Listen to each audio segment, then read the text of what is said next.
grazie di essere qui oggi. Due saluti, un saluto molto rapido perché intanto come avete già potuto vedere dal pieghevole, il programma molto dettagliato e articolato di PN Trading Places. Io ricordo che questa è un'iniziativa che nasce dalla sollecitazione dei colleghi dei corsi di banca e finanza che sono istituiti qui dall'Università di Udine a Pordenone e che sono corsi peculiari della nostra università che si svolgono solo qua in una sede che per noi è importante e molto strategica. Perché vogliamo fare questo percorso? Fra l'altro ci snoda per più di un mese per offrire un po' a tutti, questo sì, diciamo un ampio spettro di conoscenze, di aggiornamento, di informazioni su quella che è l'educazione finanziaria. Peraltro questo progetto nasce con l'alto patrocinio del Comitato Interministeriale dell'Educazione Finanziaria e solitamente a ottobre, mi ricorda Stefano Miani, ma adesso è stato spostato più avanti, a novembre, il mese dell'educazione finanziaria. È chiaro, ci rivolgiamo un po' a tutti, ieri c'erano i bambini delle scuole, oggi qui vedo gente che le scuole le ha fatte magari qualche tempo fa, ma insomma arriviamo, ma insomma siamo sempre qui per imparare, lo dico io per primo, a rivolgerci fino ad arrivare a coloro che sono i professionisti, gli operatori e coloro che poi la finanza e l'economia la praticano. Io ho il piacere qui intanto di ricordare che queste attività funzionano se poi si fanno anche in collaborazione con quelli che sono i protagonisti di questo ambito e in particolare qui voglio citare la SAF Triveneta, la scuola di alta formazione, e saluto il dottor Camillotti che poi modererà questo incontro, e poi ospiti di particolare rilievo. Saluto il sottosegretario Massimo Pitonci 2 volte perché è un padovano. Adesso io voglio chiarire, non è che io sono padovano, il sindaco della mia città è padovano e il sottosegretario è padovano, non c'è niente di questo, semplicemente siamo parte del nord-est. Fra l'altro il sottosegretario ha già un'altra esperienza di sottosegretario, mi pare, in un governo precedente, ad altro ministero, Ministero dell'Economia e Finanza, e oltre ad essere stato anche sindaco di Padova, se non ricordo, e di Cittadella, ma adesso chiudo perché sennò sembra una sviolinata e non va bene, ma è qui per affrontare questo argomento molto particolare. Lo farà con l'aiuto di Stefano Miani, che è l'ideatore, peraltro uno degli ideatori di questo percorso ed è docente storico della nostra facoltà. E poi vi saranno altri interventi, Alessandro De Re, Marco Signori, Stefano Bravo, Federico Paron e Pierluigi Zamò, quindi tutte voci autorevoli con le conclusioni che saranno affidate al nostro assessore regionale al bilancio, che devo dire è sempre vicino a noi, ma evidentemente anche molto vicino a questi argomenti, Barbara Zilli. Quindi io ringrazio tutti per la partecipazione, soprattutto i relatori per la loro disponibilità, e auguro a tutti buon lavoro. Ricordo che questo è uno dei 3 eventi che si svolgeranno oggi, che sono dedicati ai cosiddetti professionisti. Quindi il lavoro continua e questa è la seconda edizione, siamo abbastanza fiduciosi che ce ne saranno anche altre. Buon lavoro e buona giornata.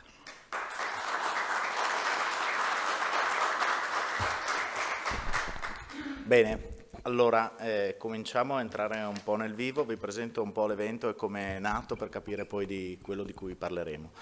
Prima di iniziare ringrazio, e lo vedo presente, Alberto Sandrin, Presidente dell'Ordine Locale, che ha accreditato l'evento per noi colleghi, quindi ho dato anche un'informazione di servizio per i colleghi, così come ringrazio gli altri 4 ordini della Regione Friuli per aver patrocinato l'evento.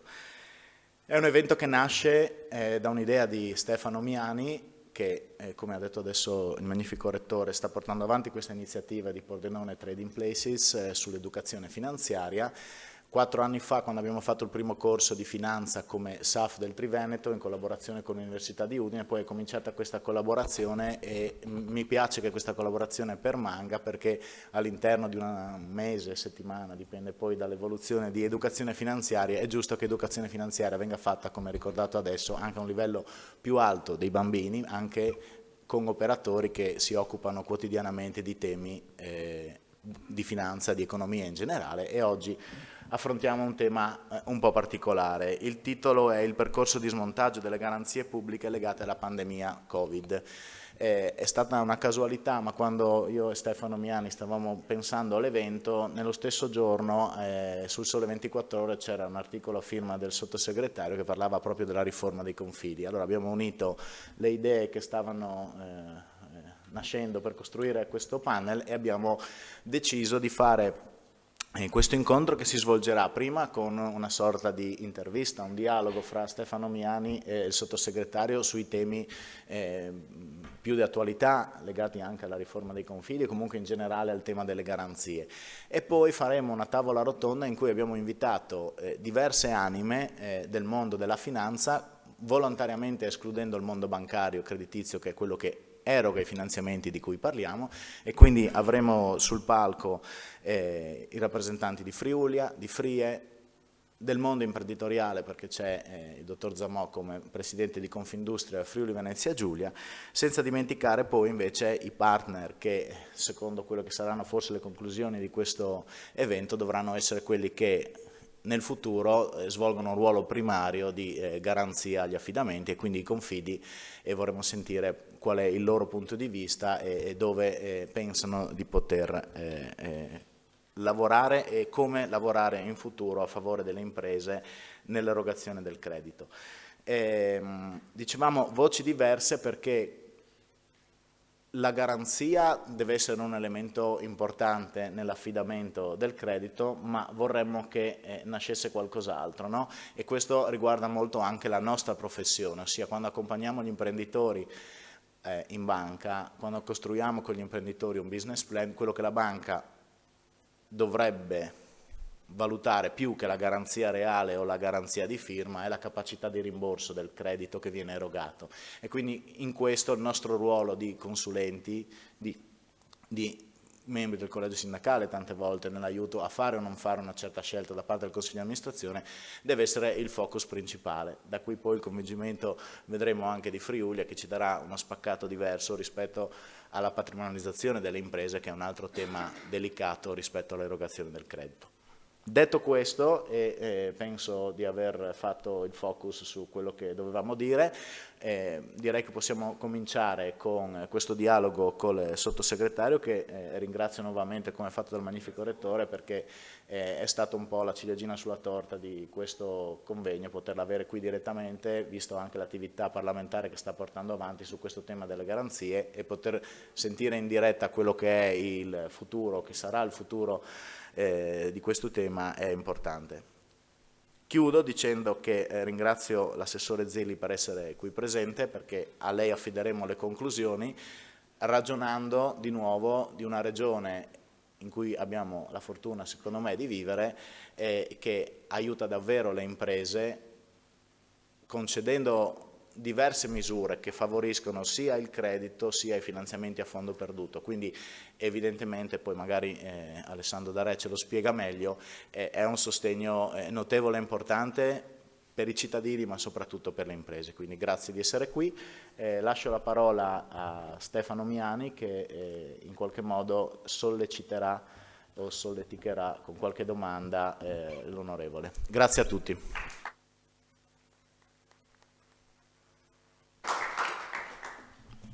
Bene, buongiorno.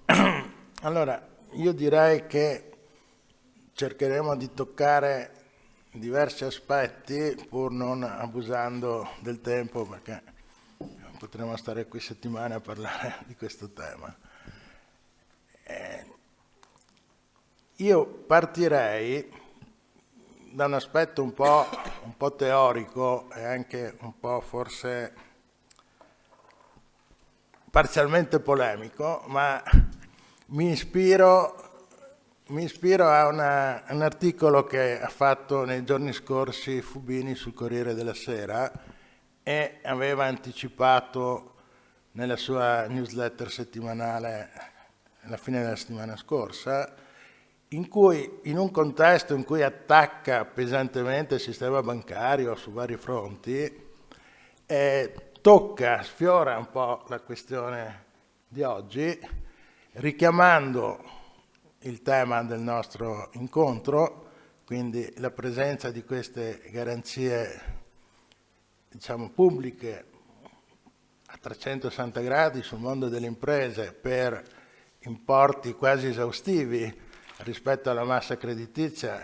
Sappiamo che forse anche in maniera impropria sono stati ribaltati dentro queste garanzie anche crediti che forse non avevano tutte le caratteristiche, ma no, questo dovremo vedere caso per caso.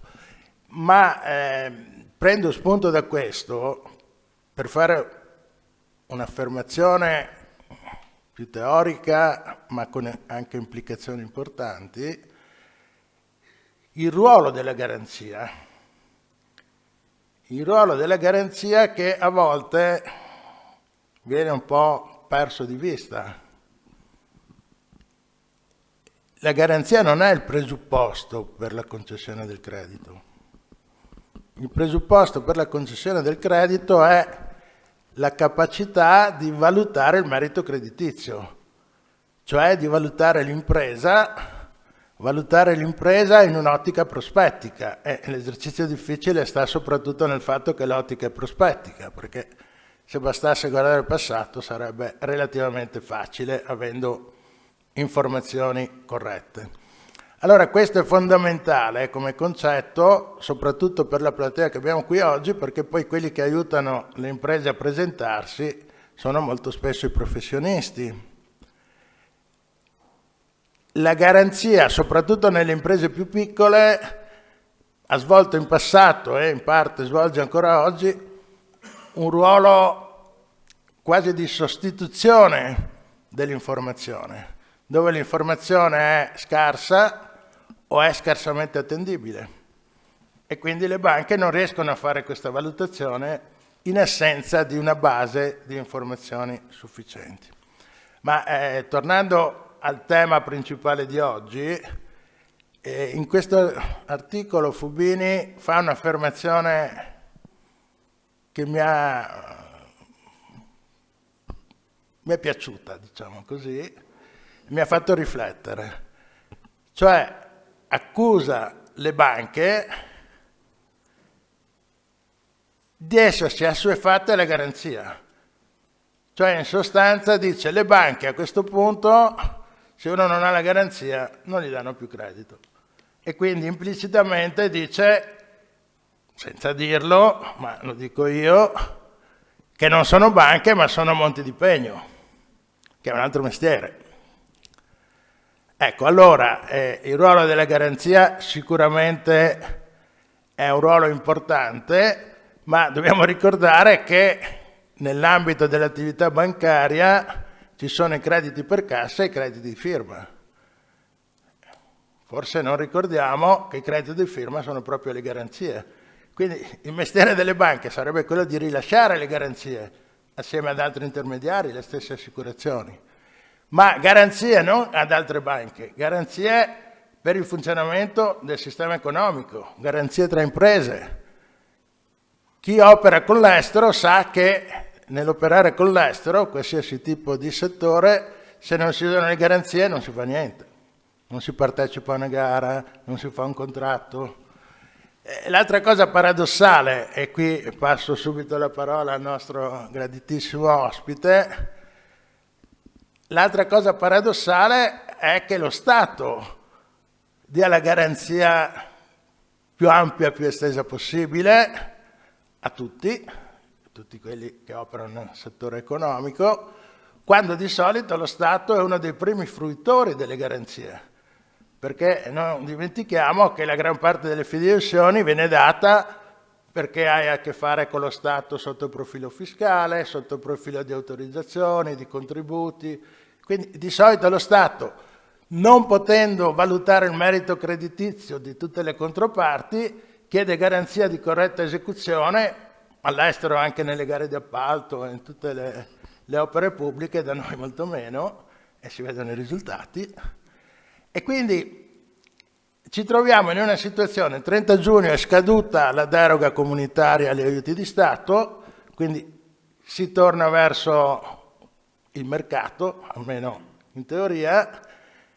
Noi abbiamo questo intervento post-Covid che ha dilatato moltissimo il campo delle garanzie, ma già prima il Mediocredito Centrale aveva assunto un ruolo importantissimo nelle garanzie, aveva disintermediato molto anche il ruolo dei confidi, soprattutto nei confronti delle banche più grandi, meno locali, che andavano direttamente al Mediocredito Centrale e non usavano più o usavano in misura minore i confidi. Quindi in questo quadro, prima di entrare poi negli aspetti tecnici che faremo nei 2 giri successivi, la domanda è un po' questa. Siamo drogati dalle garanzie? Riusciremo a superare questa droga oppure ci sono dei problemi? È vero che le banche senza garanzie non danno più soldi a nessuno? Intanto grazie per l'invito, dottor Camilotto e dottor Miani, e saluto l'assessore regionale Barbara Zilli e tutti voi. Tema estremamente interessante. Se avete una settimana di tempo magari possiamo discuterne. Io ho una delega specifica, ho proprio la delega al fondo di garanzia PMI, che già conoscevo perché essendo stato sottosegretario comunque al Ministero dell'Economia è una delega che trattiamo con quello che è il nostro principale interlocutore, perché è il Ministero dell'Economia. In realtà il Ministero dell'Economia e il MEF è interlocutore in tutto, quindi non c'è provvedimento o ministero che dopo non abbia a che fare con il MEF, e ricordo che ogni provvedimento economico ha bisogno di copertura e quindi poi l'ultima voce ce l'ha sempre il Ministero dell'Economia. Io sono dottore commercialista come voi, festeggio 30 anni, ecco, quindi insomma con una lunga esperienza. Ho sempre lavorato, ho l'attività sospesa adesso perché sapete che è incompatibile, come quando ero al Ministero dell'Economia, è incompatibile con l'attività di governo, però lo studio esiste, insomma per fortuna ho dei collaboratori, dei soci che sono bravi, molto più bravi di me a mandare avanti lo studio. Questa è una premessa per farvi capire che sono uno di voi, ecco, quindi che sono un po', anche se sono 30 anni prestato all'attività politica. Il fondo di garanzia è stata una grande scoperta, devo dire per me, anche se lo conoscevo prima, perché in effetti molti, anche gli stessi operatori, molti non conoscono, e quando frequento, anche stasera sarò a Sky TG Economia, quando si parla subito di trasmissioni economiche che dovrebbero trattare temi anche abbastanza specifici così, si parla pochissimo del tema delle garanzie. Io continuo a ripetere da sempre che non esisterebbe il credito in Italia senza le garanzie, questo è l'assunto principale. E il fondo di garanzia è un unicum probabilmente anche a livello mondiale, perché io negli incontri che ho fatto anche con le altre delegazioni delle PMI a livello europeo, ovviamente ci sono altre forme di garanzia in altri stati, però un fondo di garanzia come il nostro, gestito direi ottimamente da Mediocredito Centrale, basta guardare il numero delle operazioni 2019 e quelle che ci sono adesso per capire quanto, ecco, e considerando il periodo Covid, perché nel periodo Covid vi ricordo che sono state erogate garanzie per 250 miliardi, quindi bisogna capire che cos'è il fondo di garanzia per le PMI e per le nostre imprese e quello che è per il sistema bancario, perché ma io condivido alcuni ragionamenti, l'ho anche detto anche pubblicamente negli incontri che abbiamo fatto con i grandi gruppi bancari e anche con l'ABI. Molte volte il sistema bancario si appoggia sulle garanzie statali. È un tema che abbiamo discusso anche con la Commissione europea, perché la Commissione europea, terminato il periodo del temporary, che insomma sapevamo che doveva terminare, ha dovuto comunque imputarci anche a noi, a quelli che gestiscono direttamente, e anche a Medio Credito Centrale, ma soprattutto al sistema bancario, il tema che se lo Stato si assume una buona parte delle garanzie sui finanziamenti che vengono erogati poi dal sistema bancario, è chiaro che il differenziale del tasso deve vedersi. Cioè, questo è, io non voglio insegnare nulla, insomma, a chi conosce bene la contabilità e i bilanci delle banche, però è logico che se l'assunzione del rischio è da un'altra parte, anche il tema della rischiosità del tasso è un tema che l'Unione Europea mette sul piatto e quindi oggetto di discussione. L'anno scorso abbiamo iniziato questa riforma che direi per il 2024. Nel 2025 abbiamo già anticipato, se avete letto qualche articolo, che replicheremo quella del 2024 con alcune novità. Io l'anno scorso ho sentito praticamente tutti, perché io penso che sia un modo di operare assolutamente trasparente, quindi ho sentito tutti quanti i confidi maggiori e minori, tutte le associazioni di categoria che poi fanno riferimento ai confidi, il sistema bancario, Medio Credito, quindi un po' sentiti tutti per vedere quale poteva essere l'ipotesi di riforma, e quindi prendendo le cose che ci sembravano buone, perché ovviamente molti fronti sono anche contrapposti, cioè l'idea di fondo di garanzia di Confindustria è un po' diverso di quello di Confartigianato e di CNA, no? Perché ovviamente i temi sono diversi. Ne è nata una riforma, devo dire, una riforma che è stata presentata come emendamento poi al collegato al decreto fiscale della legge di bilancio dello scorso anno, quindi non è andato nel testo base della legge di bilancio. Quest'anno invece cercheremo di metterlo direttamente sulla legge di bilancio oppure direttamente nel collegato, senza l'operazione dello scorso anno, per cui abbiamo dovuto rincorrere nelle ultime ore i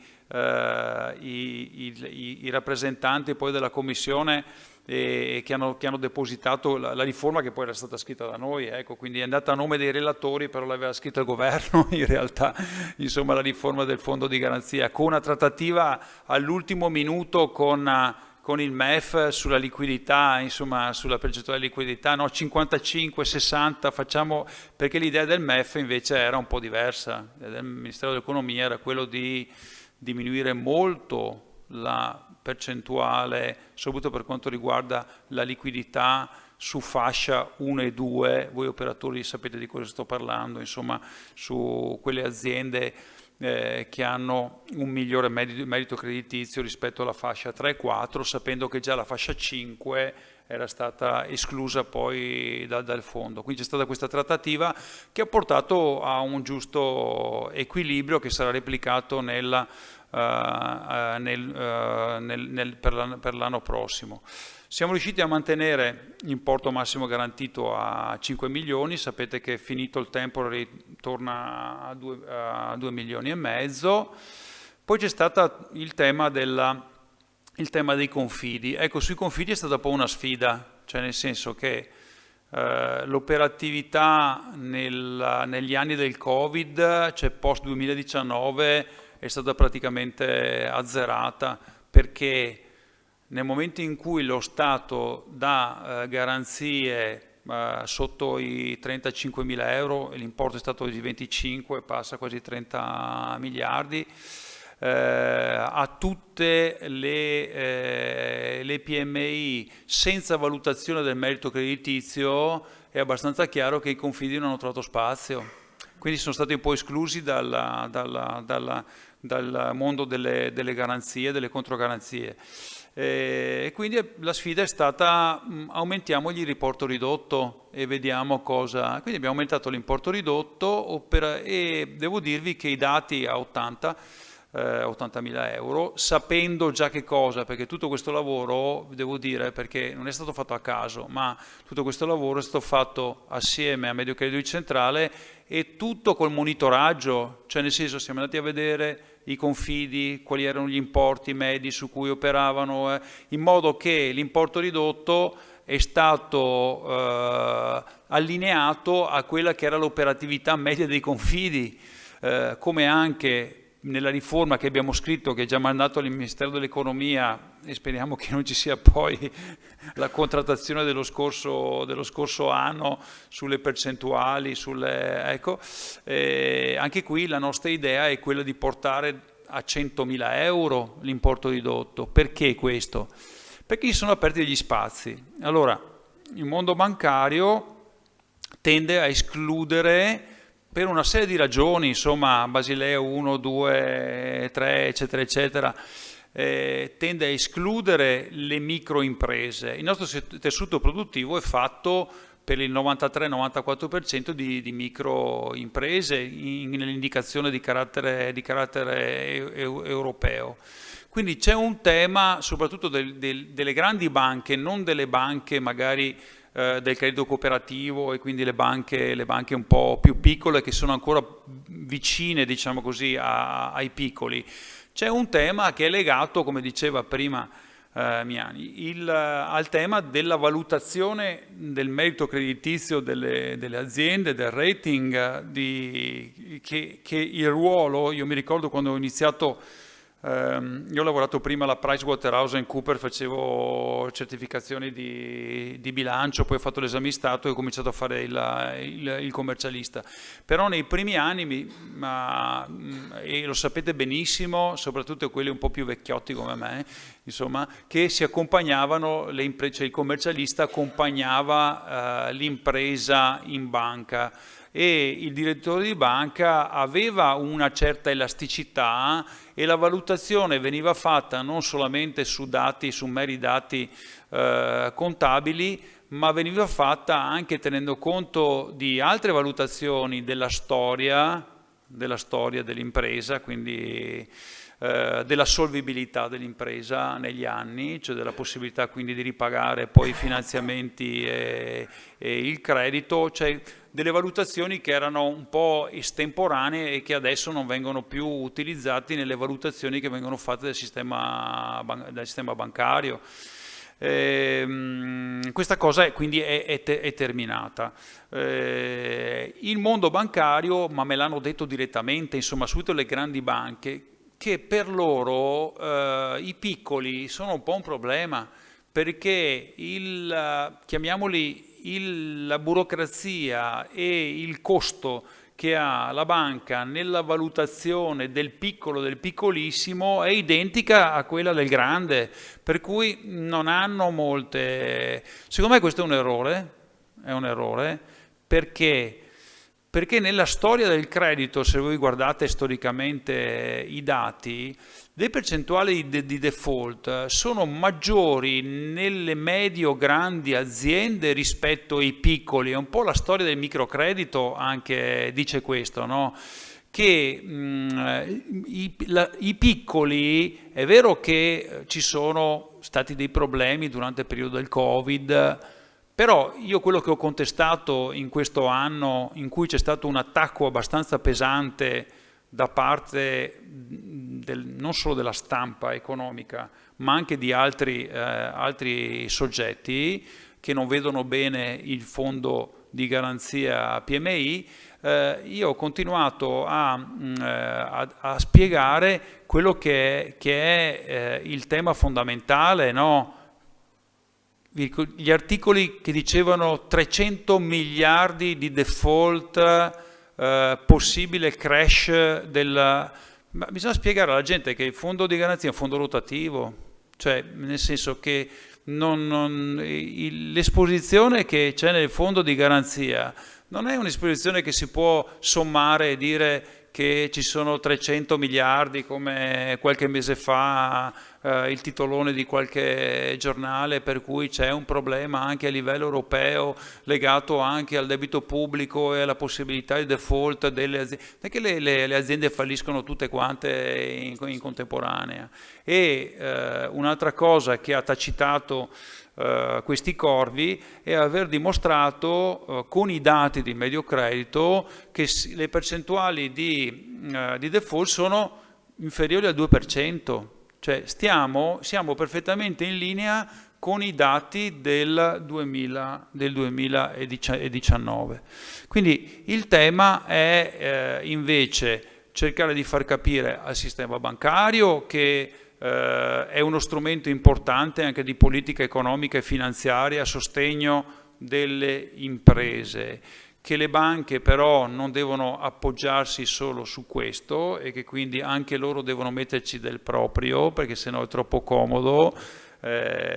Insomma, non commento i dati reddituali del sistema bancario negli ultimi anni, anche in periodo di crisi, va bene? Però io dico certe volte è un po' troppo comodo, nel senso appoggiarsi sullo Stato, sullo Stato e sulle garanzie pubbliche.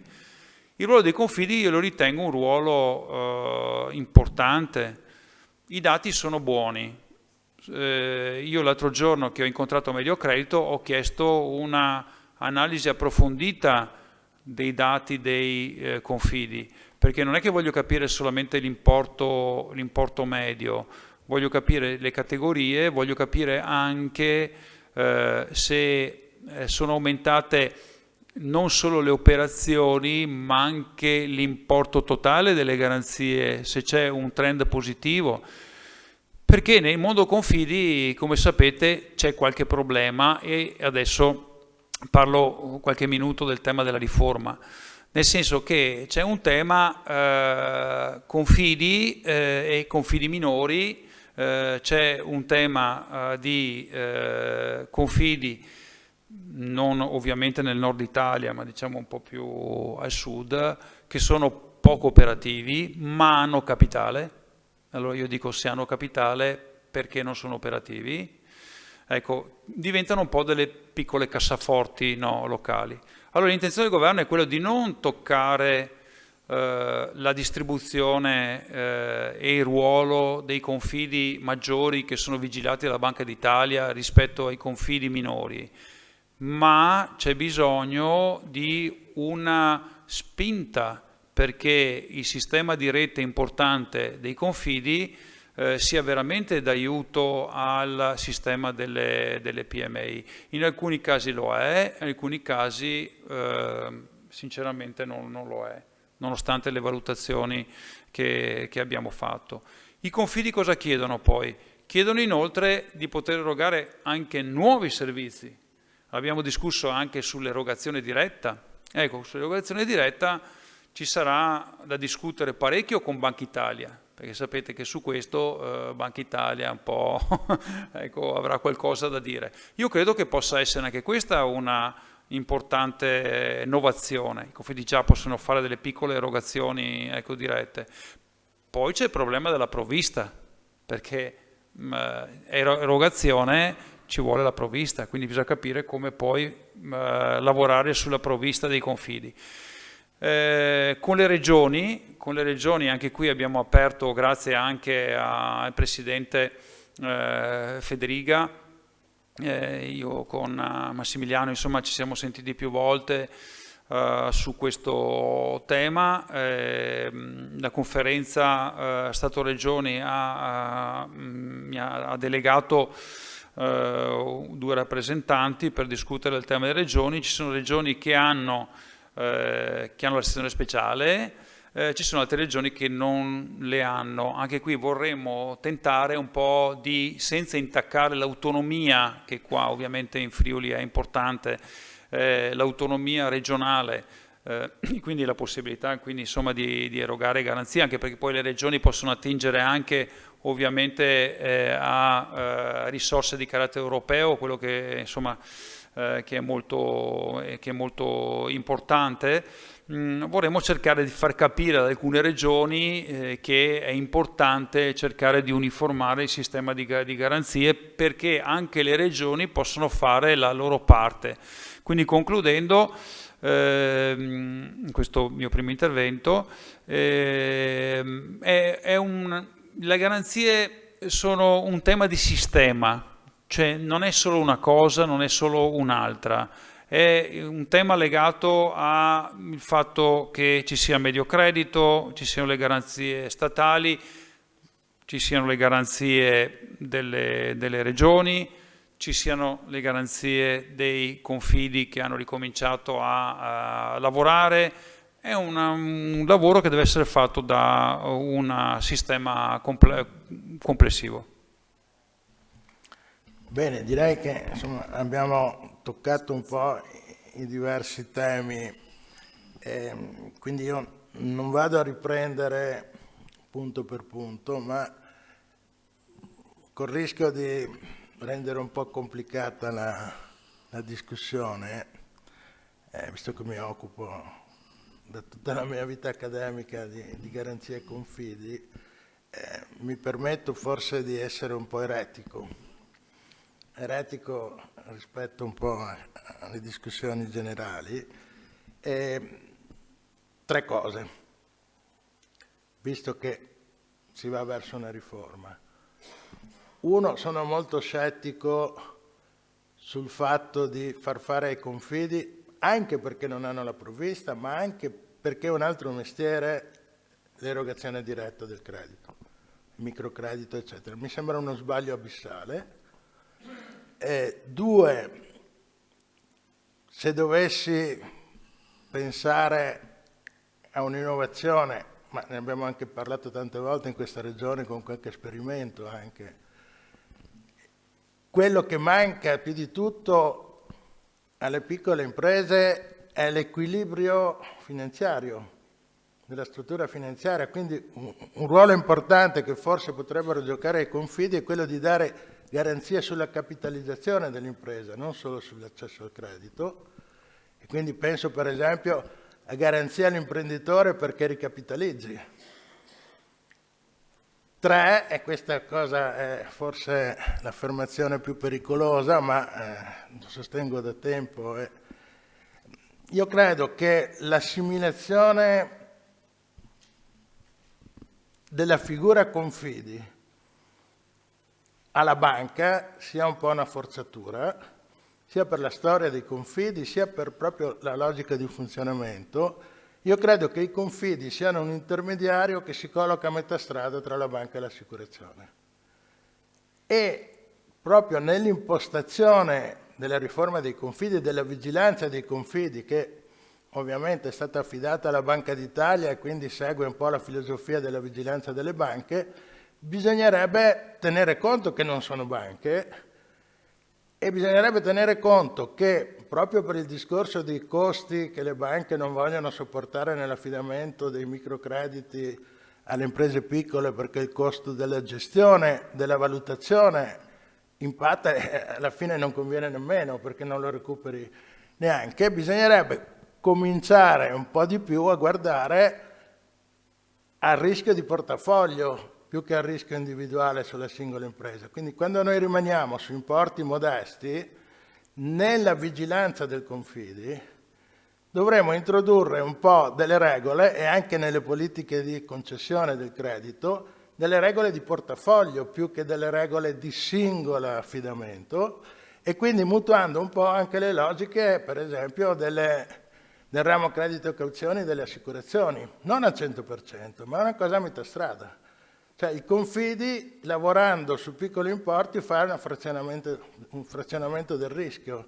Se noi andiamo a valutare il confidi sulla singola posizione creditizia, credito di firma, diventa molto oneroso anche per il confidi poi gestirla, perché si deve dotare di strutture che sono onerose E allora a quel punto o il Confidi è sussidiato da qualcuno per coprire questi costi e non li scarica sul cliente, altrimenti anche il Confidi, se deve far pagare tutto questo costo, diventa oneroso per la piccola impresa. Quindi l'idea di superare l'ipotesi che il Confidi sia una piccola banca che fa solo certe cose, non tutte, ma invece pensare che è qualcosa che ragiona con una logica di mutualità che è un po' tipica delle assicurazioni, e quindi con una logica di portafoglio, potrebbe consentire di fare le valutazioni della solvibilità anche del Confidi, ma poi anche l'affidamento nei confronti delle imprese da parte del Confidi in modo leggermente diverso, senza stravolgerlo, ma cercando di sfruttare quelle specificità che non ha la grande impresa, la media impresa, e che invece ovviamente sono giuste per l'affidamento bancario in condizioni diverse, no?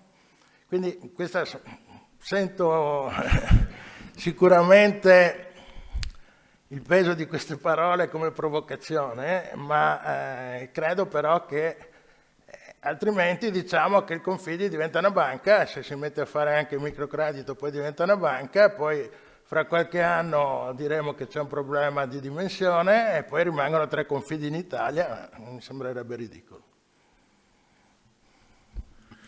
Sì, il tema è estremamente delicato e quando io ho trattato il tema anche dei confidi minori, è logico che sia aperto un po' un vespaio anche di lamentele, perché forse qualcuno pensava, e questa è una spinta che viene dai confidi maggiori, che che il governo stesse pensando a dei vincoli molto stretti, in modo da impedire che i confidi minori potessero continuare a operare.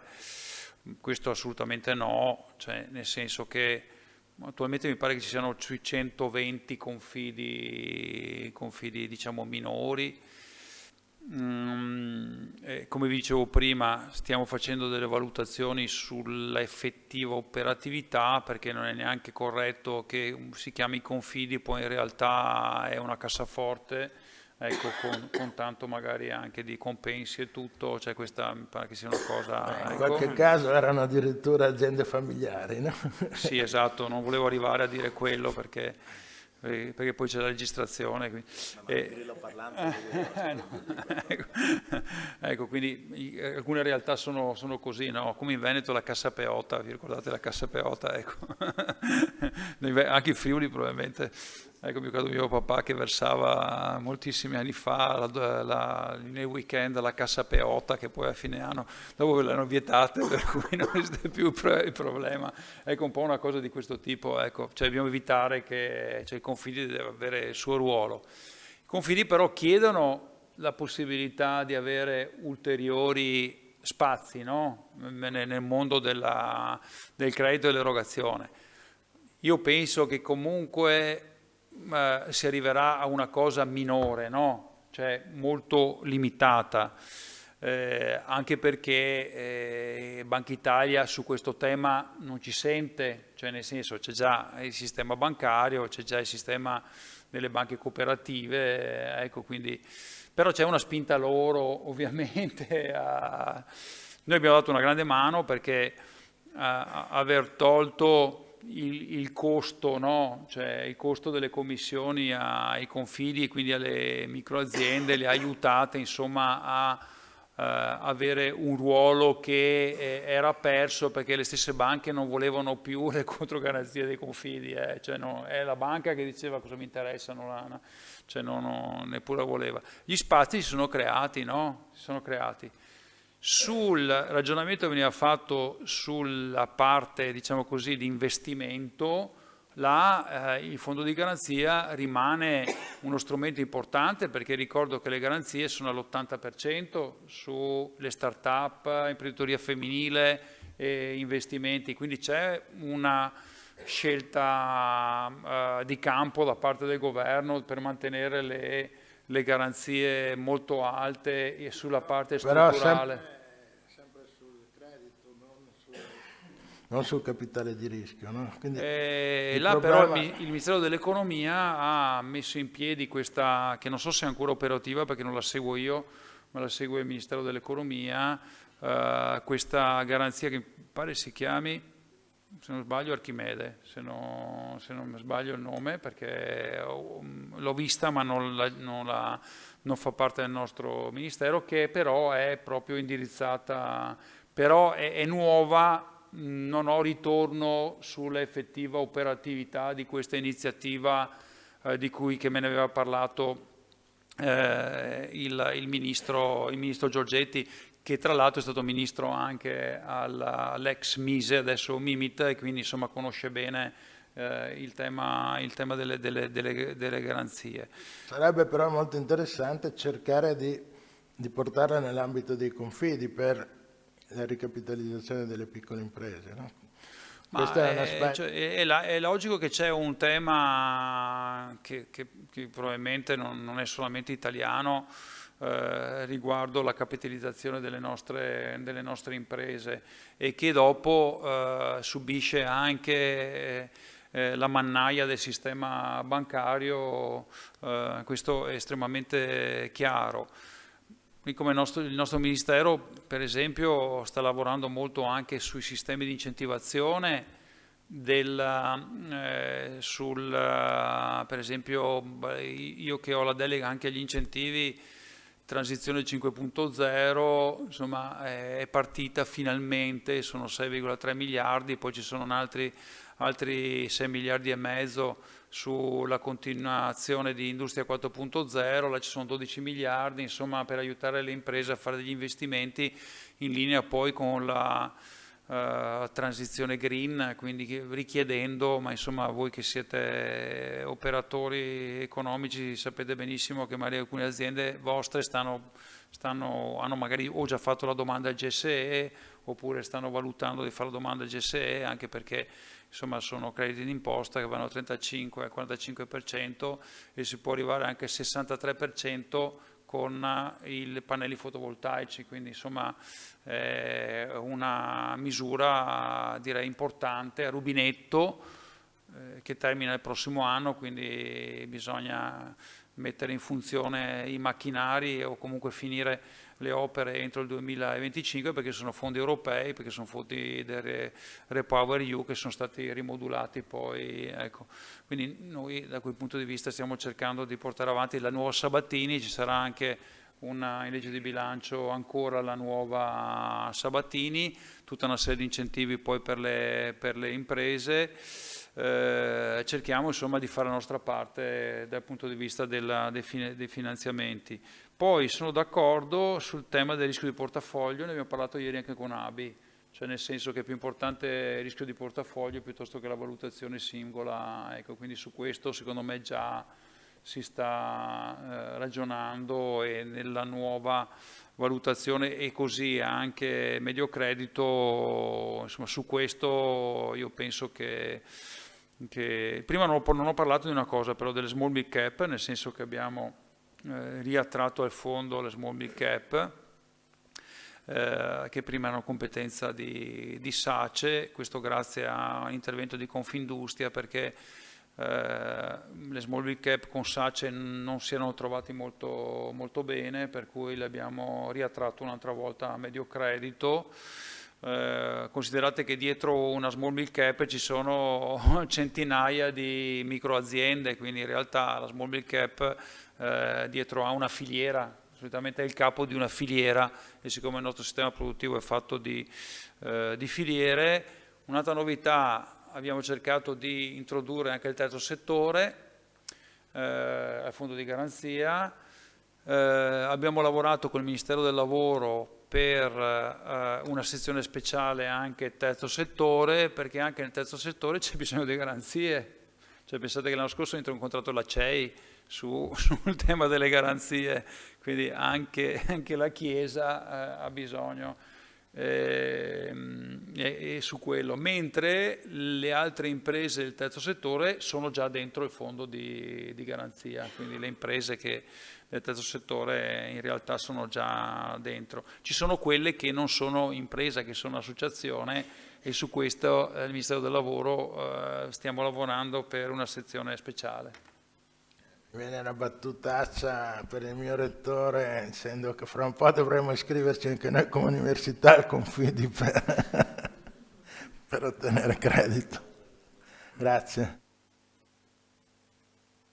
Bene, allora ringraziamo l'intervento del Ministro e a questo punto proseguirei con la tavola rotonda come da locandina e quindi congedando e ringraziando e sperando che si possano fermare ancora a sentire, se disponibili, il resto dell'evento. Io chiamerei sul palco Alessandro Darè, Presidente del FRIE Friuli Venezia Giulia, Marco Signori, Direttore di Friulia, Stefano Bravo, Direttore di Confidi Friuli, Federico Paron, Direttore di Confidi Imprese FVG e Pierluigi Zamò, Presidente di Confindustria FVG.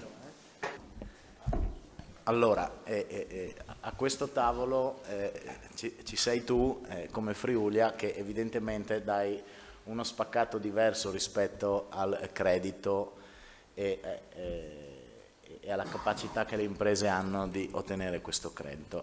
Vorremmo da te una visione diversa, che poi è un po' la cosa che chiederemo anche a Pierluigi Zamò, nel senso che è emerso anche dallo speech che abbiamo fatto adesso questo tema che è ormai strisciante della sottocapitalizzazione delle nostre imprese, no? L'idea di Stefano Miani, cioè di aiutare in qualche modo le imprese a patrimonializzarsi, magari anche con l'aiuto della garanzia che serva per questo. In Regione, per fortuna, abbiamo uno strumento che tu adesso ci spiegherai benissimo, che spesso aiuta non solamente poi a presentarsi dal sistema bancario con un patrimonio più consistente, ma aiuta anche a crescere a 360 gradi come impresa. Quindi parallelamente a quello che finora abbiamo detto sul credito, mi piacerebbe che emergesse dal tuo racconto, dal tuo speech di questo momento, questo fattore importante. Allora, dottor Camillotti, o meglio Alberto, grazie che mi hai bruciato tutta la presentazione. No, non è così, cercherò di era dire per far vedere qualcosa... che so quello che stai per dire, no? Se no...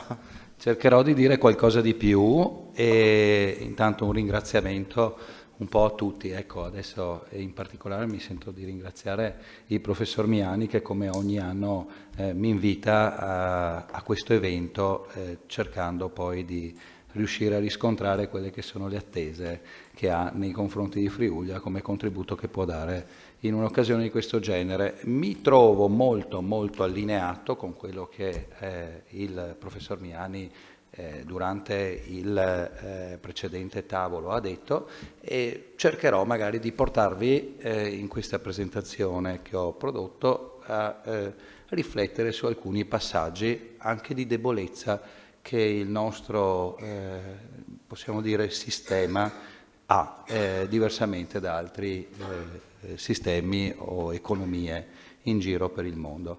Il titolo che qui propongo sostanzialmente vuole già dare il messaggio di quelli che saranno tutti i contenuti che troveremo all'interno della presentazione, perché la risposta a questo mondo che evolve e che tendenzialmente si troverà prima o poi ad alleggerire la presenza del Fondo Centrale di Garanzia, delle garanzie pubbliche, la risposta probabilmente è anche in un sistema di finanza diverso rispetto a quello che è la finanza tradizionale.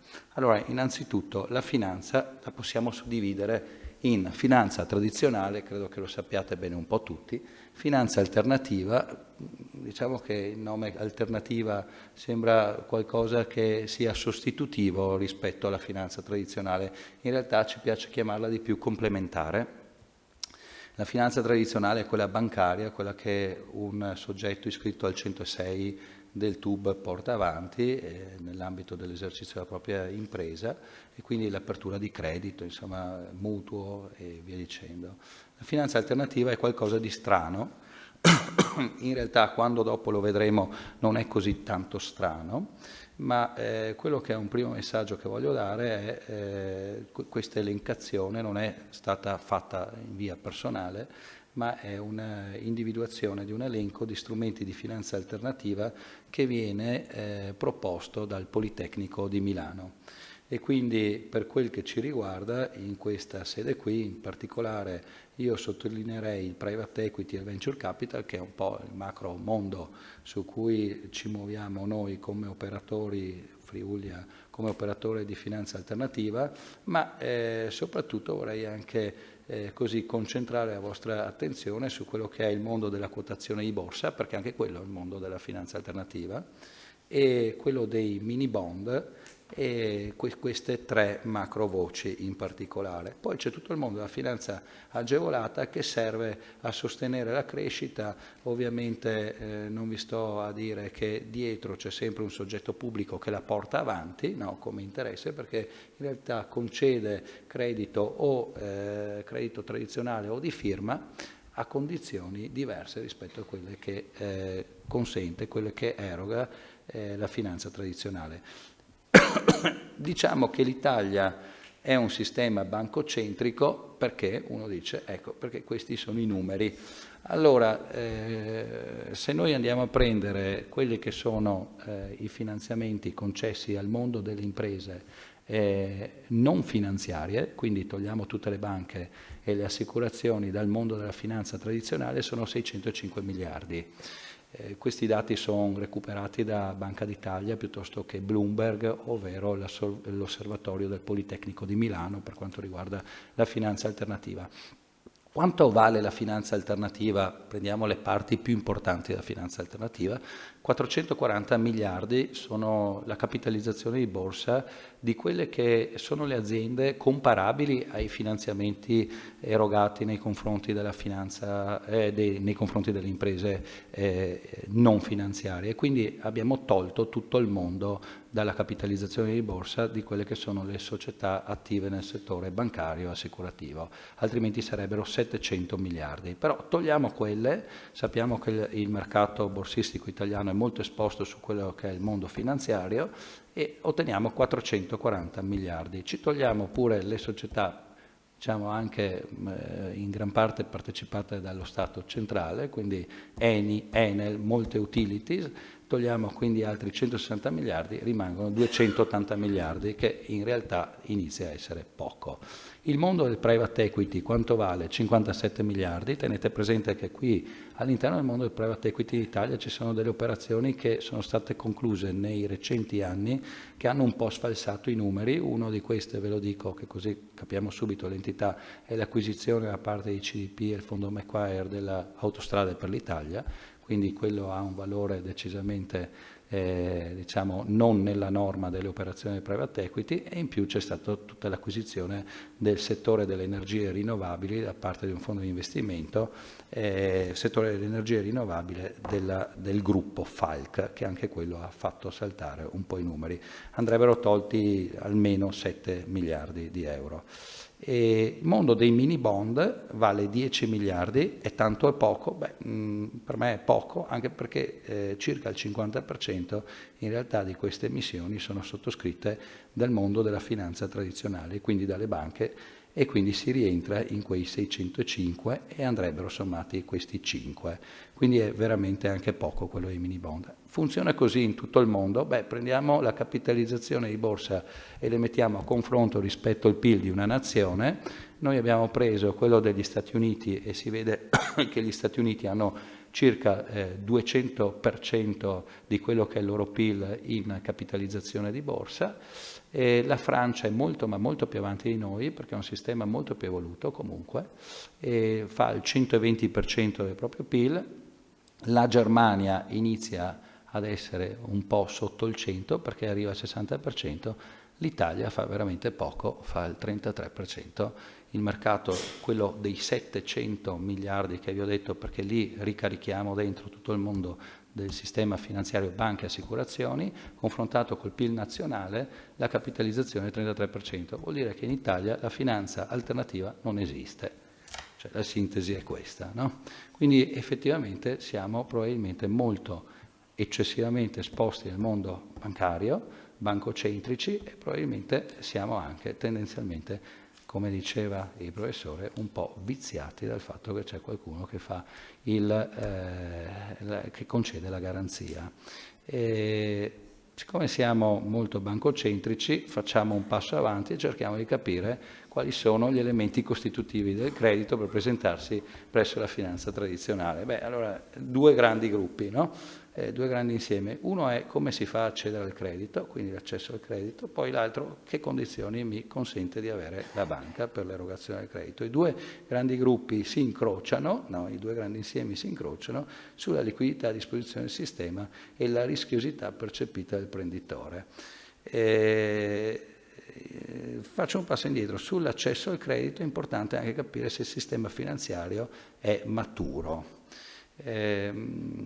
Questo lo dico perché in realtà quelle che sono le leve dove il legislatore fiscale può intervenire, quindi lo Stato, il governo, sulla rischiosità percepita dal prenditore, perché le altre sono leve normalmente che possono essere gestite o a livello europeo con le normative Basilea 1, 2, 3, e piuttosto che dalla BCE che inietta la liquidità a disposizione del sistema. Quindi effettivamente il tema delle garanzie è centrale ed è l'unica cosa che concretamente può fare il legislatore nazionale. Sistema finanziario, intanto chiediamoci se il sistema finanziario italiano è maturo o meno, e anche qui abbiamo predisposto una slide con il confronto di quello che è il trend della capitalizzazione di borsa delle principali banche italiane, quindi Unicredit e Intesa, messa a confronto con Santander, che è una banca spagnola di grandi dimensioni perché opera con tutto anche la parte sud delle Americhe, e piuttosto che con l'altra banca grande europea che è BNP. Ed effettivamente dal 2018, che è l'inizio della scala, ad oggi, il gap di capitalizzazione, quindi l'apprezzamento del mercato nei confronti delle banche italiane rispetto a quelle europee principali, si è di gran lunga assorbito e siamo perfettamente allineati. Io ho riportato qui sotto anche l'andamento di borsa di quella che è il player più grande del mercato tedesco, che è Deutsche Bank, che invece si vede che non è riuscita altrettanto a evolvere, a fare i compiti a casa. Invece qui cito il tema di Commerzbank, che tutti conosciamo, dove invece è proprio l'Italia che va ad acquisire una banca, cerca di entrare nel capitale in maniera importante di una banca tedesca. Questo lo dico perché effettivamente il sistema bancario italiano è un sistema buono, maturo. Dico anche questo perché tendenzialmente il meccanismo quindi di trasmissione della liquidità alle imprese funziona, sembrerebbe funzionare. Come potete vedere, la capitalizzazione di borsa, e qui dopo vi porto subito a quello che è gli Stati Uniti, che cosa succede dall'altra parte del mondo, la nostra capitalizzazione di borsa dei principali 4 player europei è sui 60-70 miliardi, se noi andiamo a prendere il mercato americano, una JP Morgan, siamo sui 600 miliardi, quindi 10 volte una banca, una delle top operatori italiani piuttosto che europei, quindi se noi sommassimo questi 4 comunque non saremmo un'istituzione come la JP Morgan, giusto per sempre fare il paragone tra sistema finanziario evoluti, no, e quello che abbiamo noi nel nostro continente. Abbiamo anche detto, ma la liquidità a disposizione del sistema che poi si scarica presso le aziende è tanta o poca? Beh, oggi la liquidità è tanta, è una delle condizioni che vi ricordo è importante per l'accesso al credito. C'è o non c'è liquidità? Perché se c'è tanta liquidità succede che alle aziende arriva in qualche maniera questa liquidità. Ce n'è tanta, come facciamo a vederlo se ce n'è tanta? Beh, qua c'è la storia di come è andata la liquidità all'interno del sistema europeo. Attraverso un indicatore che è l'eccesso di liquidità depositato presso la BCE dal sistema finanziario europeo, e l'eccesso di liquidità si calcola come quella liquidità in più che c'è rispetto alle riserve che le banche devono per regolamentazione interna mantenere presso la BCE. Ovviamente la liquidità Come è noto? Beh, a inizio del secolo, del millennio, era sostanzialmente l'eccesso non vi era, c'era un equilibrio di liquidità, infatti qua c'è il livello zero. Dopodiché è stato messo in crisi l'euro e qualcuno ha detto io intervengo e salvo, no, comunque la BCE interverrà e metterà all'interno dell'euro quella liquidità che sarà necessaria per riscontrare e fermare questi timori che possa disgregarsi il sistema euro. Mario Draghi disse quelle parole famose e da allora iniziò a iniettare liquidità nel sistema. La liquidità, mi ricordo che già nel 2016-2017 si diceva era molto molto abbondante, si diceva che c'era la politica monetaria ultra espansiva, in realtà è schizzata ancora di più post-Covid la disponibilità di liquidità messa appunto pompata nel sistema da parte della BCE, che progressivamente si è sempre resa più disponibile ad accettare dei collaterali di valori anche inferiori. Quindi astrattamente oggi siamo comunque in condizioni molto molto buone per il credito, perché c'è una quantità di liquidità importante e il sistema finanziario comunque è un sistema finanziario, quello italiano presente in Italia, comunque forte. Ora però c'è sempre il tema di ce la facciamo o non ce la facciamo come rischiosità percepita dal prenditore. E qui abbiamo già toccato prima il tema legato al credit score, o meglio al rating, più comunemente detto rating, e diciamo che questo dipende da fondamentalmente 5 variabili.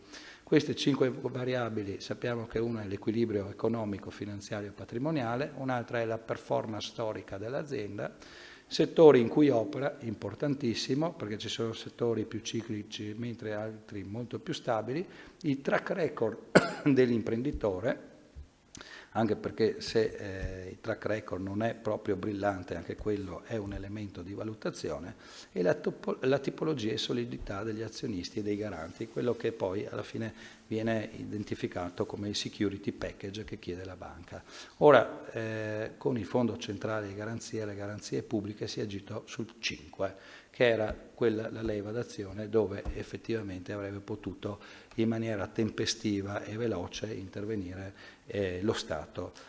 E qui si apre un po' e mi riaggancio al tema che appunto Alberto aveva aperto, mi aveva così stimolato in apertura, diceva scusami, Friulia, ma io dico più che Friulia, qualsiasi investitore istituzionale che entra nel capitale di rischio di un'azienda su che cosa può agire? Beh, può agire su altre leve per migliorare il merito creditizio, la rischiosità percepita dal prenditore. Le leve sono l'equilibrio economico, finanziario, patrimoniale dell'azienda, che ovviamente con l'iniezione di equity cambia perché si robustisce il lato delle fonti e il lato degli impieghi entra a cassa che può essere investita in maniera profittevole. E l'investitore finanziario poi dà quella che può essere detta una sorta di endorsement, di garanzia su quelle che sono le performance storiche dell'azienda, perché prima di entrare, prima di metterci soldi, prima di rischiarci del proprio, va a verificare se effettivamente quello che è la comunicazione societaria che ha fatto l'imprenditore è una comunicazione corretta e affidabile. E nel momento in cui si presenta al sistema bancario, perché non lascia da solo l'azienda dove è andato a investire, cambia assolutamente la percezione e l'interlocuzione che ha appunto con la banca. 2 ultime slide, sempre riconducibili a quello che è la finanza tradizionale, giusto per chiudere il discorso su quelle che sono le condizioni di credito.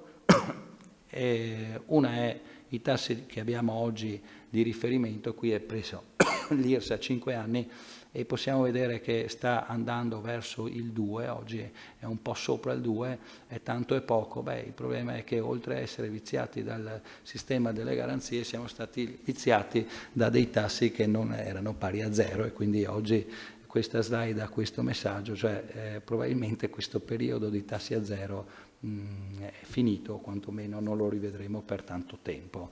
Quando non ci lamentavamo ed eravamo prima della crisi del 2007, comunque i tassi di riferimento del mercato erano superiori. Un altro elemento, messaggio che mando è attenzione che per quello che sono i turbamenti che arrivano dal contesto esterno, effettivamente quello che soprattutto varia è lo spread legato alla rischiosità della singola controparte, per cui si sono avute delle evoluzioni negli ultimi anni particolarmente elevate, che poi in realtà sono state progressivamente riassorbite. Quindi la risposta qual è? Allora la risposta è duplice. La prima cosa è operare in maniera equilibrata, no?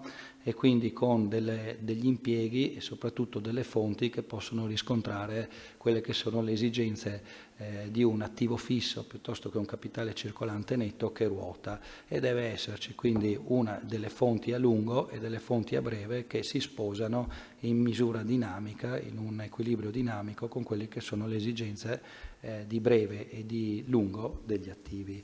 E attenzione che questo però deve essere appunto approcciato in una maniera molto critica, chiedendosi se effettivamente quello che tante volte diciamo essere capitale circolante netto forse non è più un attivo immobilizzato, fisso, perché parti del magazzino, per esempio, io le devo avere per garantire la possibilità di avere dei pezzi di ricambio e dare un servizio al mio cliente, quindi effettivamente va considerato un corretto rappresentazione degli impieghi. A questo punto, passando dal lato delle fonti, il messaggio che diamo è vero che c'è la finanza tradizionale, ma attenzione che ci sono vari strumenti di finanza alternativa per dar seguito a quelle che sono le esigenze di fonti a medio-lungo termine soprattutto. E adesso ne vedremo uno che è l'evoluzione dei mini bond, però prima mi ricollego sempre al messaggio di apertura di Alberto, ricordo anche che sul patrimonio netto ci si può e ci si dovrebbe lavorare per irrobustirlo. Abbiamo sempre detto che in Italia ci sono varie aziende sottocapitalizzate, quindi strumenti di forte intervento o quantomeno di intervento nel capitale di rischio sono importanti per modificare il merito creditizio, e tendenzialmente il fatto che ci sia un investitore terzo esterno che controlli e dia trasparenza e sia presente nella vita aziendale forse è qualcosa di più rispetto a mantenere chiuso il capitale, anche se in misura magari adeguata. Questo il capitale può comunque essere in misura adeguata, ma comunque mantenendolo chiuso a livello familiare forse questo può essere comunque un limite, quindi aprirlo a un investitore istituzionale dà una serie di vari vantaggi che abbiamo visto anche nell'interlocuzione con il mondo della finanza tradizionale. Sono molto veloce sul tema del private equity e quindi della patrimonializzazione e dell'apertura del capitale investitori finanziari istituzionali, perché è un po' una slide che vediamo ogni anno questa, e sappiamo che per riscontrare quelle che sono le esigenze che si possono avvertire durante tutta la vita, tutto il ciclo di vita di un'azienda, ci sono vari operatori specializzati per intervenire nelle varie fasi. Spezzo una lancia per Friulia e dico che noi siamo un operatore che di tutti questi interventi li facciamo tutti. Ecco, interveniamo sia nelle fasi iniziali di crescita dell'azienda con interventi di venture capital, poi nelle fasi di crescita più forte, quindi con interventi di expansion. Accompagniamo anche fasi di discontinuità nell'azionariato, che può essere di maggioranza, quindi con il buyout cosiddetto, piuttosto che cessioni di quote di minoranza di aziende, quindi quello che viene detto nella pratica replacement. E siamo anche attivi nel mondo dei rilanci, quindi del turnaround, con dei fondi dedicati. Qui vedete gli andamenti di tutti gli investimenti a livello di categoria AIFI, cioè tutti gli operatori del settore private equity italiani fondamentalmente. Quello che è da notare è che comunque l'evoluzione, le modificazioni del contesto esterno, quindi tassi più alti, per essere molto più semplici, influenzano comunque anche l'attività di tutto il settore del private equity, che risulta diminuita. Infatti rispetto al 2022, che si era arrivati a dei livelli elevatissimi, il 2023 legge una contrazione, vedete appunto che il grafico va in riduzione, ad eccezione che per le operazioni di expansion e quindi quelle che sono dedicate alla crescita. Vado con un altro strumento di finanza alternativa che può tornare utile. Chiedo di andare verso una conclusione. Perché sennò dopo non riusciamo a fare. Sarò velocissimo perché, chiedo scusa, farò allora velocissimo e vi presenterò solo quest'altro strumento di finanza alternativa, che è lo strumento del basket bond, è un'evoluzione dei bond.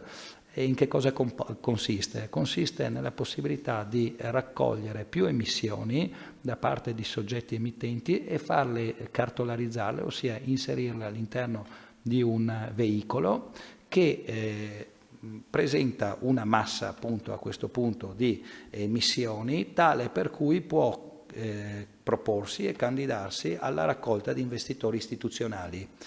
Che cosa serve tutto questo? Beh, per contenere quello che sono le condizioni che possiamo applicare ai singoli emittenti, perché se l'emissione diventa di interesse per investitori istituzionali, questi hanno una raccolta che magari è a più basso costo e quindi hanno una disponibilità di trasferire questo minor costo della loro raccolta anche ai singoli emittenti. Vado avanti dicendo che questo è qualcosa che è stato già esplorato anche presso altri operatori nazionali, anche varie finanziarie regionali lo hanno fatto, ma non solo finanziarie regionali, e poi completo, e qui subito mi taccio dopo, sul tema delle tranche cover, che era quello che appunto abbiamo discusso prima, di non coprire a livello di garanzia posizione per posizione, ma approcciare il tema della copertura di garanzia a livello di portafoglio, con un approccio di carattere statistico. Due cose velocissime. Regione Friuli Venezia Giulia è dotata di due operatori specializzati. Uno è un operatore a mercato che tante altre regioni invidiano alla Regione Friuli Venezia Giulia, e uno è un operatore di finanza più tradizionale, o meglio un operatore di finanza agevolata che gestisce strumenti di agevolazione che è FVG Plus. Friulia la conoscete, non dico nulla su Friulia, che così andiamo ancora più veloce. Abbiamo un patrimonio comunque di 446 milioni di euro che gestiamo nell'attività prevalentemente di patrimonializzazione delle imprese. Siamo 27 colleghi, risorse, e siamo attivi in tutti questi colorati di blu più scuro, che quindi non cito neanche, strumenti di finanza alternativa. Grazie. Grazie a te Marco. Per proseguire nel ragionamento della giornata darei la parola a Alessandro Darè, che prima, quando il viceministro parlava, che peraltro salutiamo, so che deve andare e la ringrazio nuovamente per la presenza. Grazie.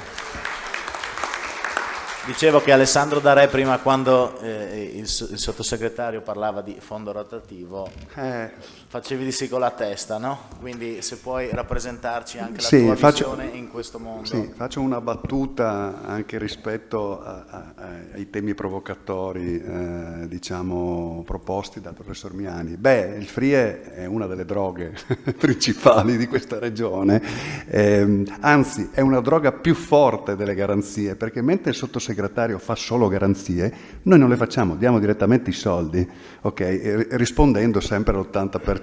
Quindi no, questa è una battuta, perché poi ci sono tante cose da dire. Mi sono chiesto molto di che cosa parlare in questo incontro sostanzialmente, e quindi ovviamente, oltre a fare un volo veloce su che cos'è il FRIE, perché ovviamente non tutti magari lo conoscono nel dettaglio, parleremo anche di come siamo intervenuti durante il Covid e come stiamo intervenendo anche adesso rispetto ai temi non quelli classici degli investimenti su quali esiste un FRIO che compie 69 anni tra 15 giorni, il prossimo anno ne fa 70, è uno strumento che mai funziona e va avanti, ma anche su altri temi collegati in qualche modo più alla liquidità semplice, mettiamola in questo modo. Velocissimo, l'ho già detto, abbiamo 69 anni, quindi il prossimo anno c'è il compleanno del FRIE, ne fa 70, quindi faremo grande festa. Ci tengo a sottolineare che la legge 908 del 55, credo, adesso vado a memoria, ma penso che sia la legge istitutiva del medio credito centrale, in cui c'è un comma che istituisce i fondi di rotazione al tempo per la provincia di Trieste e Gorizia. Leggenda vuole che la dotazione iniziale, che al tempo era gestita dallo Stato, perché la regione manco esisteva, sono i soldi lasciati dagli americani a seguito della sistemazione dei territori di Trieste e quant'altro. È un legislatore molto intelligente, invece che fare contributi a fondo perduto, ha detto faccio concorrenza a Marco Signori e faccio dei fondi di rotazione, ossia presto dei soldi e me li riprendo e così vado avanti nel tempo. E così è stato voglio dire, per molti anni. Chiaramente nel 70 arriva l'estensione a tutto il territorio della regione autonoma Friuli Venezia Giulia, con grande fatica, che poi ve lo racconterò. Noi siamo passati da 7 fondi adesso a 2 e ne abbiamo 2 perché uno ha ancora il vincolo di Trieste e Gorizia, non vi sto a spiegare, poi vi racconto la storia di quando sono diventato presidente e cosa abbiamo trovato. Fondamentale per la ricostruzione del terremoto 76-82, quelle leggi lì sono leggi con cui lo Stato ha iniettato moltissime risorse e gran parte della ricostruzione post-terremoto, parliamo dei capannoni e dei macchinari, passa ovviamente tramite il FRIE. Andiamo avanti, nel 2002 finalmente, pensate, sono anni e anni che si parlava di federalismo, autonomia, solo nel 2002 il FRIE viene trasferito alla regione autonoma Friuli Venezia Giulia, che oggi è proprietaria di quei fondi e ne ha aggiunti, adesso poi tornerà l'assessore Zille, molti altri e moltissimi anche in questo ultimo periodo. Quindi diciamo una legge veloce nel 2003 e poi la riforma, la legge del 2012, che è ancora modificata molte volte, è quella che regola tutto il funzionamento dei fondi, e la legge base che è la legge 2 del 2012. Infatti io mi chiamo tecnicamente Presidente del Comitato di Gestione di cui all'articolo 10 della legge 2 del 2012, un nome bruttissimo, ma questo è. Veniamo al Covid. Ne parleremo poi dopo. Leggi importantissime, 12 marzo 2020 e 23 giugno 2020. Notate le date, 12 marzo 2020, credo il lockdown fosse da qualche giorno, e poi parleremo che razza di provvedimenti sono stati fatti, e lo dico subito, all'unanimità dal Consiglio regionale. Questa regione è speciale non solo nel nome, ma è speciale per tante motivazioni, tra cui anche le modalità di intervento. E poi un'altra legge fondamentale che ha cambiato tutto e che ha consentito anche, ha cambiato la struttura dei fondi, è la legge 3/2021. Non la cito qui, ma vedo in sala ovviamente il dottor Clarotti, che è l'amministratore unico di di FVG Plus. Un altro ulteriore passaggio è stata poi anche l'istituzione di FVG Plus, che poi ve lo dirò, gestisce attualmente la segreteria unica dei fondi di rotazione. Bene, andiamo velocissimi. Cosa fa il FRIE? Fa quelli che tutti chiamano finanziamenti agevolati FRIE, poi c'è un'altra linea che era il vecchio fondo sviluppo, che adesso si chiama investimento sviluppo. Qui finanziamo investimenti ovviamente a tutti i settori, dalle grandi imprese fino agli artigiani, commercianti e quant'altro. Investimento e sviluppo in questi anni aperto anche ai liberi professionisti, su proposta del sottoscritto, che è libero professionista in clamoroso conflitto di interessi, ma abbiamo diversi interventi di colleghi miei avvocati, ma anche di commercialisti, che ormai si comprano gli studi con il fondo sviluppo, che vedremo a condizioni assolutamente favorevoli. Microcredito che non è ancora attivato, e questo ovviamente chiederà la collaborazione contro il parere del professor Miani dei Confidi, ovviamente, che si convenzioneranno. E poi 3 linee che vedremo dopo e che sono quelle più interessanti, su cui mi soffermerò, che sono consolido, liquidità e capitalizzazione, che è un altro tema di cui abbiamo parlato. Abbiamo una valangata di soldi, noi siamo una regione piccola, 1.200.000 abitanti, perché la dotazione è di 1,5 miliardi di euro e pensate, mi dispiace che l'assessore non è qui, che quando io sono diventato presidente, ed era nel 2019, mi ricordo che facevo queste slide e scrivevo, credo di essere venuto anche qui col professor Miani, scrivevo 1,2. Quindi la Regione in questi 4 anni, ha pesantemente dotato il FRIE e vedremo anche perché. Quindi ha creduto molto in questo strumento. Dal 56 al 2000, che è diventato, quando è diventato operativo, al 2023 sono state fatte dal solo FRIE, non conto la miriade di operazioni di investimento e sviluppo con solide liquidità, quindi solo quelli grandi, circa 6.800 operazioni per 7,6 miliardi di euro. E siccome il FRIE finanzia al 75%, significa aver movimentato investimenti per circa 10 miliardi in questa regione. Quindi è ruotato 7 volte e mezzo, 7 volte in 70 anni. Che cos'è?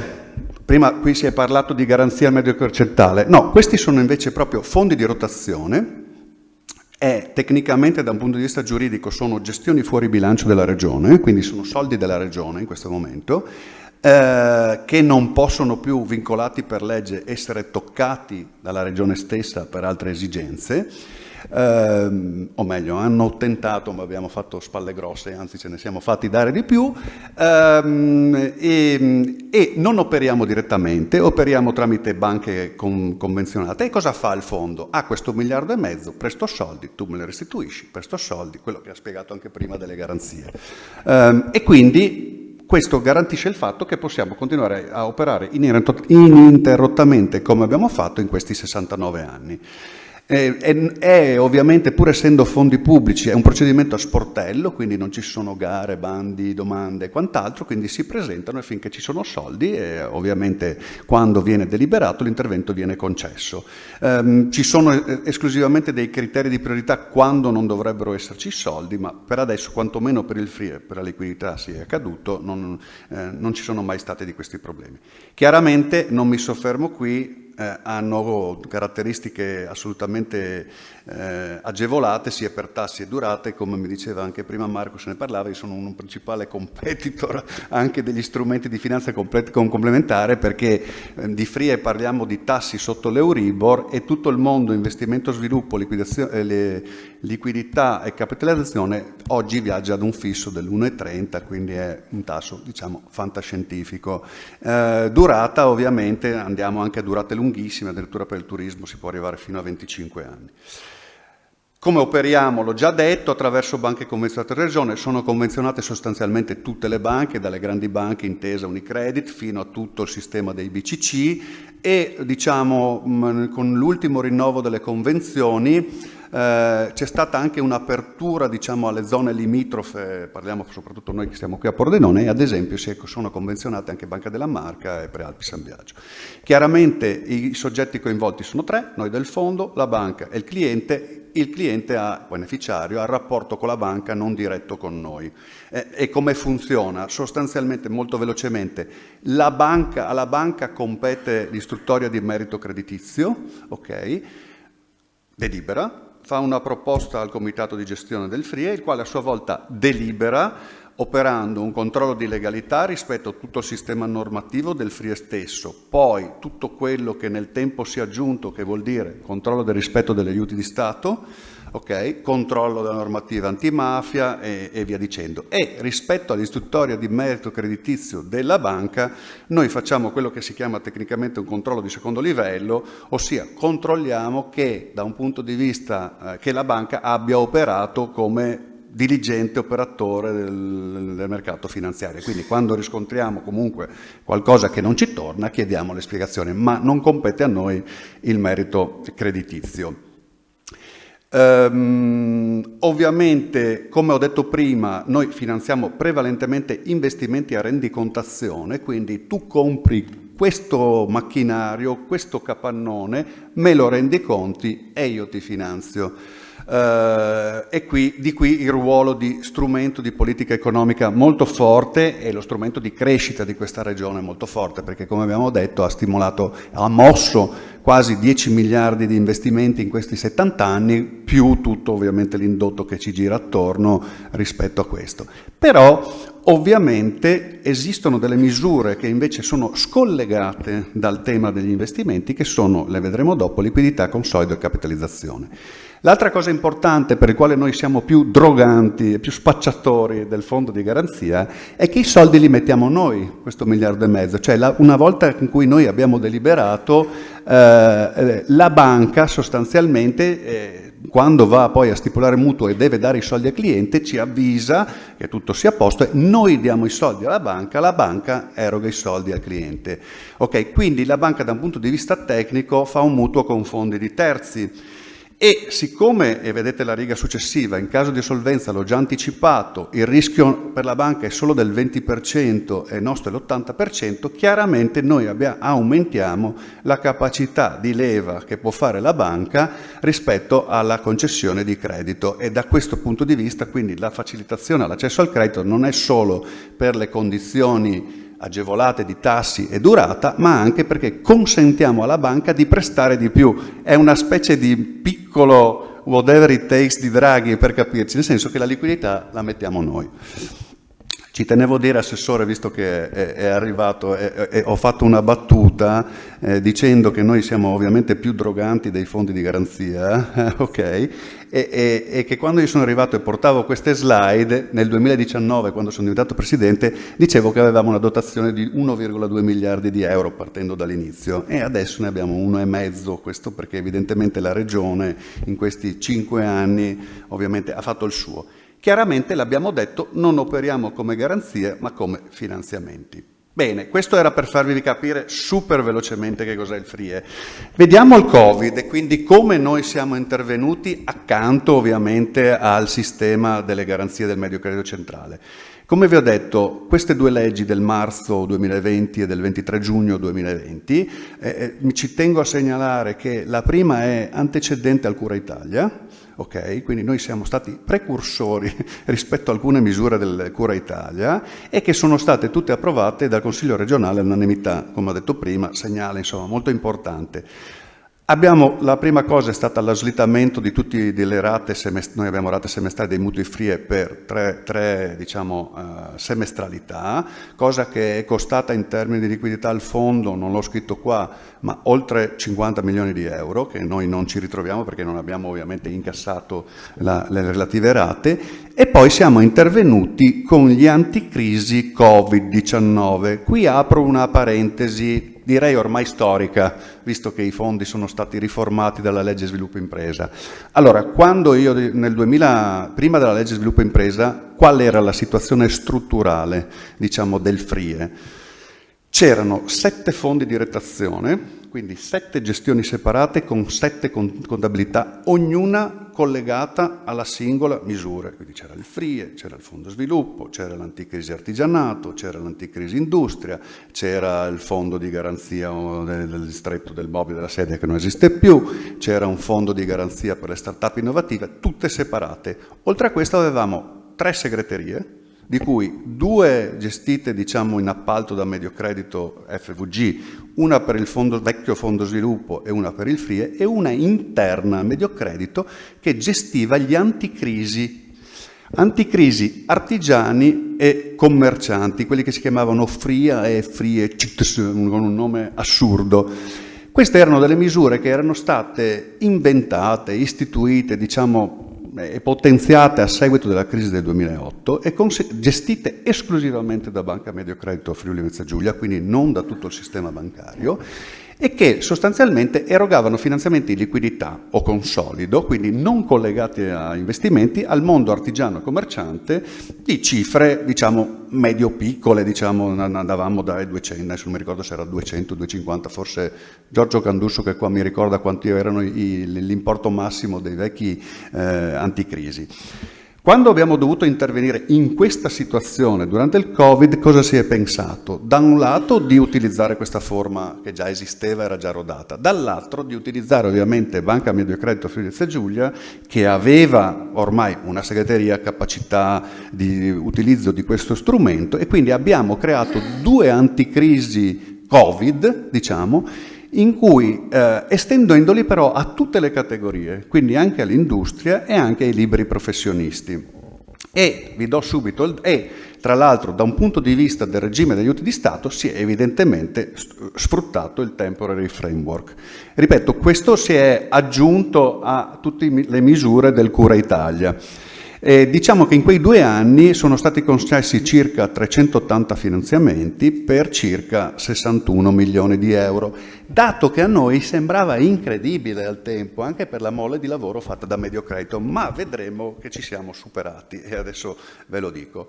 Nel senso che questi strumenti sono terminati nel 21 e quando con la legge sviluppo impresa che cosa si è fatto molto velocemente? Si sono unificati tutti i fondi, si è creata una segreteria unica, in collegamento con le vicende di Banca Mediocredito e FVG, la segreteria unica per legge è gestita da una società in house che è FVG Plus e quindi ci siamo presi il ramo d'azienda con il personale poi ovviamente adatto a fare questo e le misure di liquidità e consolido e capitalizzazione che originariamente erano solo in capo a Banca Mediocredito sono state estese a tutte le banche convenzionate, cosa che ha portato ovviamente la moltiplicazione dei pani, dei pesci e delle domande, chiaramente.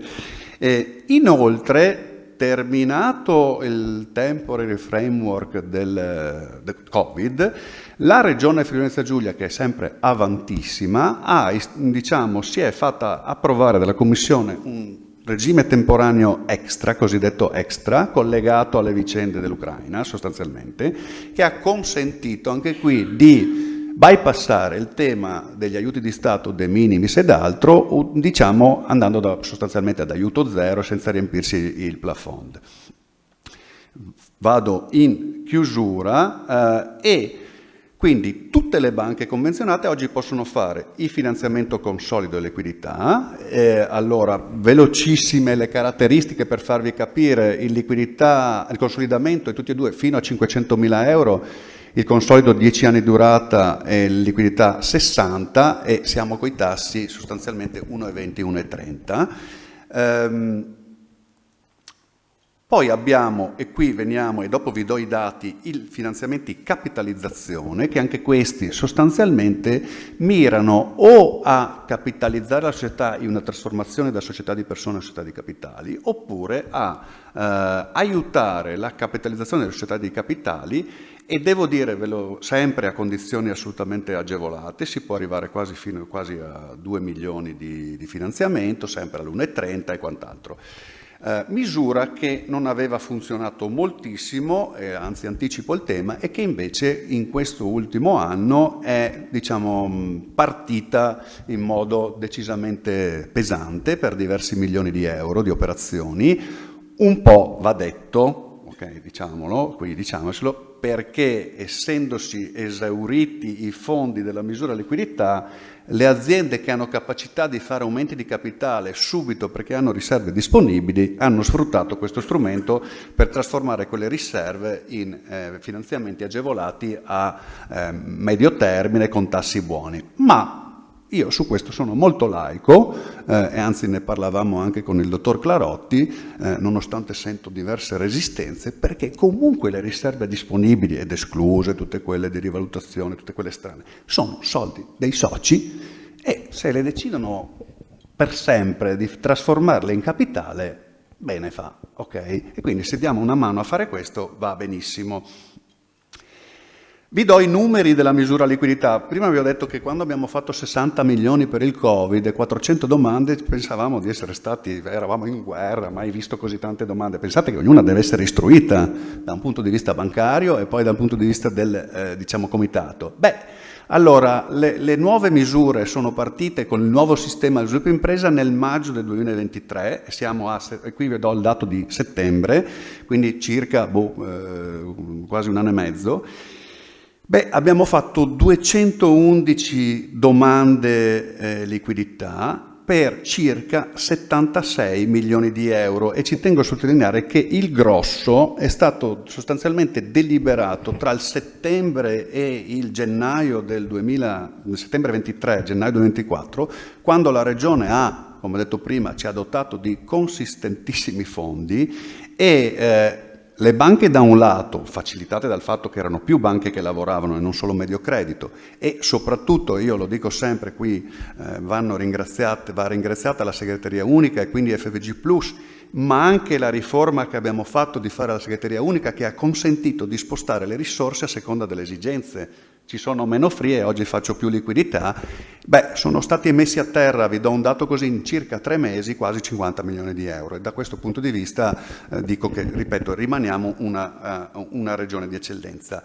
C'è una misura che non funziona, e qui raccolgo la provocazione del professore, che è il consolido, perché avrebbe le stesse caratteristiche delle liquidità della capitalizzazione, e adesso qui provoco il sistema bancario. C'ha un'unica differenza rispetto alle altre, che mentre tutte le altre misure sono 80% rischio regione, fondo, FRIE, 20% rischio banca, e il consolido è 50-50, e quindi le banche non gli piace tanto farlo, ok? E quindi questa è una battuta provocatoria, però è uno spunto di riflessione in linea con quello che ha detto il professore. Chiudo con un tema che è molto spesso sottovalutato e in cui noi qui, oltre a essere droganti, siamo anche meglio del fondo di garanzia. Nel senso che, e qui parlo soprattutto a professionisti e parlo rispetto a un periodo storico che purtroppo si apre davanti a noi, che non sarà simpaticissimo, e in cui molto probabilmente con posizioni negoziate, concordati preventivi, concordati in continuità e quant'altro. Pochi sanno che i crediti dello Stato e delle regioni, e poi vi spiego anche questa cosa, sono tutelati dal privilegio previsto articolo 9,5 del decreto legislativo 1298. Non vi leggo la norma, vi dico solo che questo privilegio sta davanti a tutti tranne i dipendenti e le spese di giustizia, sta davanti anche allo Stato se stesso, ok?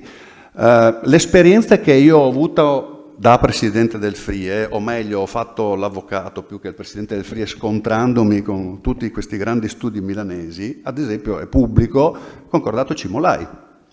Concordato Cimolai, noi nella prima proposta iniziale eravamo in classe 5, in cui ci avevano attribuito solo le ipoteche giudiziali che avevamo e i privilegi che avevamo preso su alcuni macchinari. Qui è stata fatta una battaglia furibonda a suon di precedenti giurisprudenziali ormai unanimi di tutto il Friuli Venezia Giulia, che riconoscono il privilegio articolo 9,5 1298 anche al FRIE, perché è un credito diretto della regione, non sono crediti della banca. Tecnicamente c'è una Cassazione, la banca è un mandatario della regione, anche se il mutuo lo fa lei.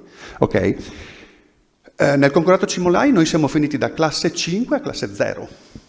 E di 39 milioni di euro di crediti che avevamo e che c'erano stati proposti inizialmente all'incirca 34 milioni, ce ne danno 38,2. Considerate che lì dentro ci sono gli interessi, non abbiamo perso nulla. Perché dico questo? Questo per la regione, che è un credito diretto, un po' diverso per le garanzie. E qui c'è un tema tecnico molto interessante, sul quale tra l'altro è intervenuta una norma recentemente nel correttivo codice della crisi. Vado avanti.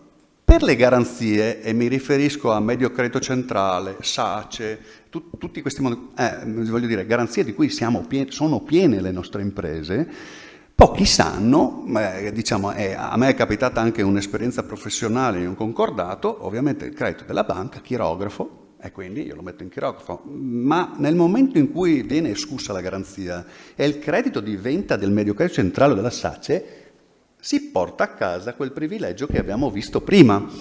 Questo ha creato tutta una serie di problemi, ovviamente, che poi sono stati risolti nella prassi, e il correttivo, diciamo, recepisce una prassi, ad esempio qui a Pordenone si faceva già così, in cui sostanzialmente io mettevo il credito al chirografo e appostavo un fondo di garanzia pari per portare a quello che mi serve per soddisfare il privilegio. E così, e sto chiudendo, è recentemente intervenuto il correttivo al codice della crisi, pubblicato in Gazzetta Ufficiale pochi giorni fa, che, se andate a vedere l'articolo 87 sul contenuto del piano concordatario, ha introdotto questo articolo P-bis, in cui si dice devi appostare il fondo.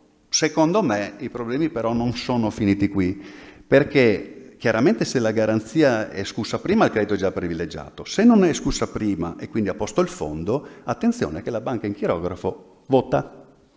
e la banca incrografo che vota quindi può modificare completamente le maggioranze e fare approvare concordato e farlo subire anche agli altri creditori, nonostante sia un credito che poi diventerà privilegiato. E trovo veramente assurdo che nel correttivo al codice della crisi questa cosa non l'abbiano riservata. Quindi, e chiudo, siamo droganti e siamo anche ipertutelati, però la verità è che questo strumento è stato fondamentale per lo sviluppo economico di questa regione, l'avete visto i numeri, fondamentale per la ricostruzione post-terremoto, fondamentale nella crisi 2008, fondamentale nella crisi Covid. I numeri che stiamo vedendo adesso anche sugli investimenti sono fondamentali e devo dire la verità, la regione ha sempre fatto la sua parte, perché ovviamente da un lato fatto crescere, da un lato agevolate riforme che sono molto tecniche, e quindi ha ascoltato il contributo di tutti. Diciamo, oggi ci troviamo con uno strumento che il prossimo anno farà 70 anni, ma è moderno per farne altri 70. Grazie. Grazie Alessandro. Allora le abbiamo tanto chiamate queste imprese, vorremmo capire anche il punto di vista di un imprenditore che peraltro qui rappresenta Confindustria FVG. Il tema del convegno di oggi, anche solleticato da Stefano Miani, è quello della capacità di rimborso dei finanziamenti Covid e quindi delle esclusioni di queste garanzie. So che Pierluigi Zamò ha una visione più positiva. Dalle sue indagini e dai suoi riferimenti, in realtà questi finanziamenti concessi con le garanzie pubbliche stanno regolarmente in piedi, sono regolarmente pagati, ma mi chiedo qual è l'approccio delle imprese nel prossimo futuro, quando queste garanzie non ci saranno più e la capacità di credito, se non opportunamente patrimonializzata, può portare a delle difficoltà, dando così poi un assist agli ultimi che interverranno, che sono i confidi su cui confidiamo per un prossimo futuro. Buongiorno a tutti. Allora sì, io ho fatto un breve giro con alcune banche grandi, le BCC locali, tutte mi hanno confermato che i crediti concessi al tempo stanno rientrando normalmente. Perché? Allora, l'intervento al tempo, abbiamo sentito delle cifre enormi, però era emergenza pura. Poi l'economia, per nostra fortuna, dopo, io mi ricordo che quei 2 mesi si andava in azienda e ogni 2 settimane si calava il budget e sono stati momenti drammatici. Però dopo l'economia è ripartita, le aziende sono ripartite in grandissima parte, per cui diciamo ricordiamoci cosa abbiamo fatto, perché qualcuno dice che torna una roba tipo Covid e comunque adesso almeno sappiamo finanziariamente, sanitariamente sarà un altro problema, come affrontarla, penso. Da quello che mi dicono ci sono dei crediti minori, piccoli, e quelli succede in ogni azienda, in ogni intervento, in ogni situazione. Però avete sentito, sì, la Regione ha un sistema del credito potentissimo. Io da imprenditore ho usato tutti i loro 2 molte volte. E molto bene, perché una delle cose che una volta c'era il dubbio soprattutto su Friulia. Cioè, Friulia è uno dei migliori partner perché entra e poi esce. Bisogna ripagarlo. Sì, perché sai, entra Friulia, le banche non ti garantivano neanche più, avevano una nomea molto negativa, ma per fortuna è cambiata, è un partner eccezionale perché entra e poi esce. Adesso costa un po' di più, ma è normale nella vita delle aziende. Volevo però tentare di mettere insieme il ruolo. Anzi, no, prima voglio dire, sono d'accordo con te, ti danno del tu, confidi devono fare quello che fanno adesso. Cioè, nel senso non erogare credito, se no viene fuori, secondo me, confusione. Sono d'accordo invece che hanno una funzione importante, perché riescono ad avere delle informazioni capillari, perché abbiamo il Confidi che ha le informazioni capillari, il credito cooperativo, le banche locali di più e poi le grandi. Questo è il sistema, secondo me sta funzionando, non lo cambierei, darei un ruolo maggiore soprattutto a livello di garanzie. Mi ricordo, perché ho fatto anche il presidente di BCC, che molti crediti venivano concessi perché c'era la garanzia del Confidi. Ma allora il Nord-Est è stato unificato stranamente dai giornali. L'operazione NEM, sì, perché una volta bisognava comprare 8 giornali per capire qualcosa del Nord-Est, perché le Confindustrie sono separate, le regioni sono separate, avevamo anche le province. Invece oggi possiamo leggere delle notizie economiche del Nord-Est che sono importanti. Per vendere più giornali hanno inventato le classifiche sotto province, per piccoli territori, e se voi le leggete, il gran numero delle aziende non arriva a 5 milioni, 6 milioni di fatturato. Allora, qui dobbiamo intervenire. Parlo da imprenditori. Noi, troppo piccolo non funziona più. Le regole è come quello che è successo per le banche. Le regole che dobbiamo temperare, tutte le certificazioni, tutte queste cose, bisogna trovare un sistema nuovo.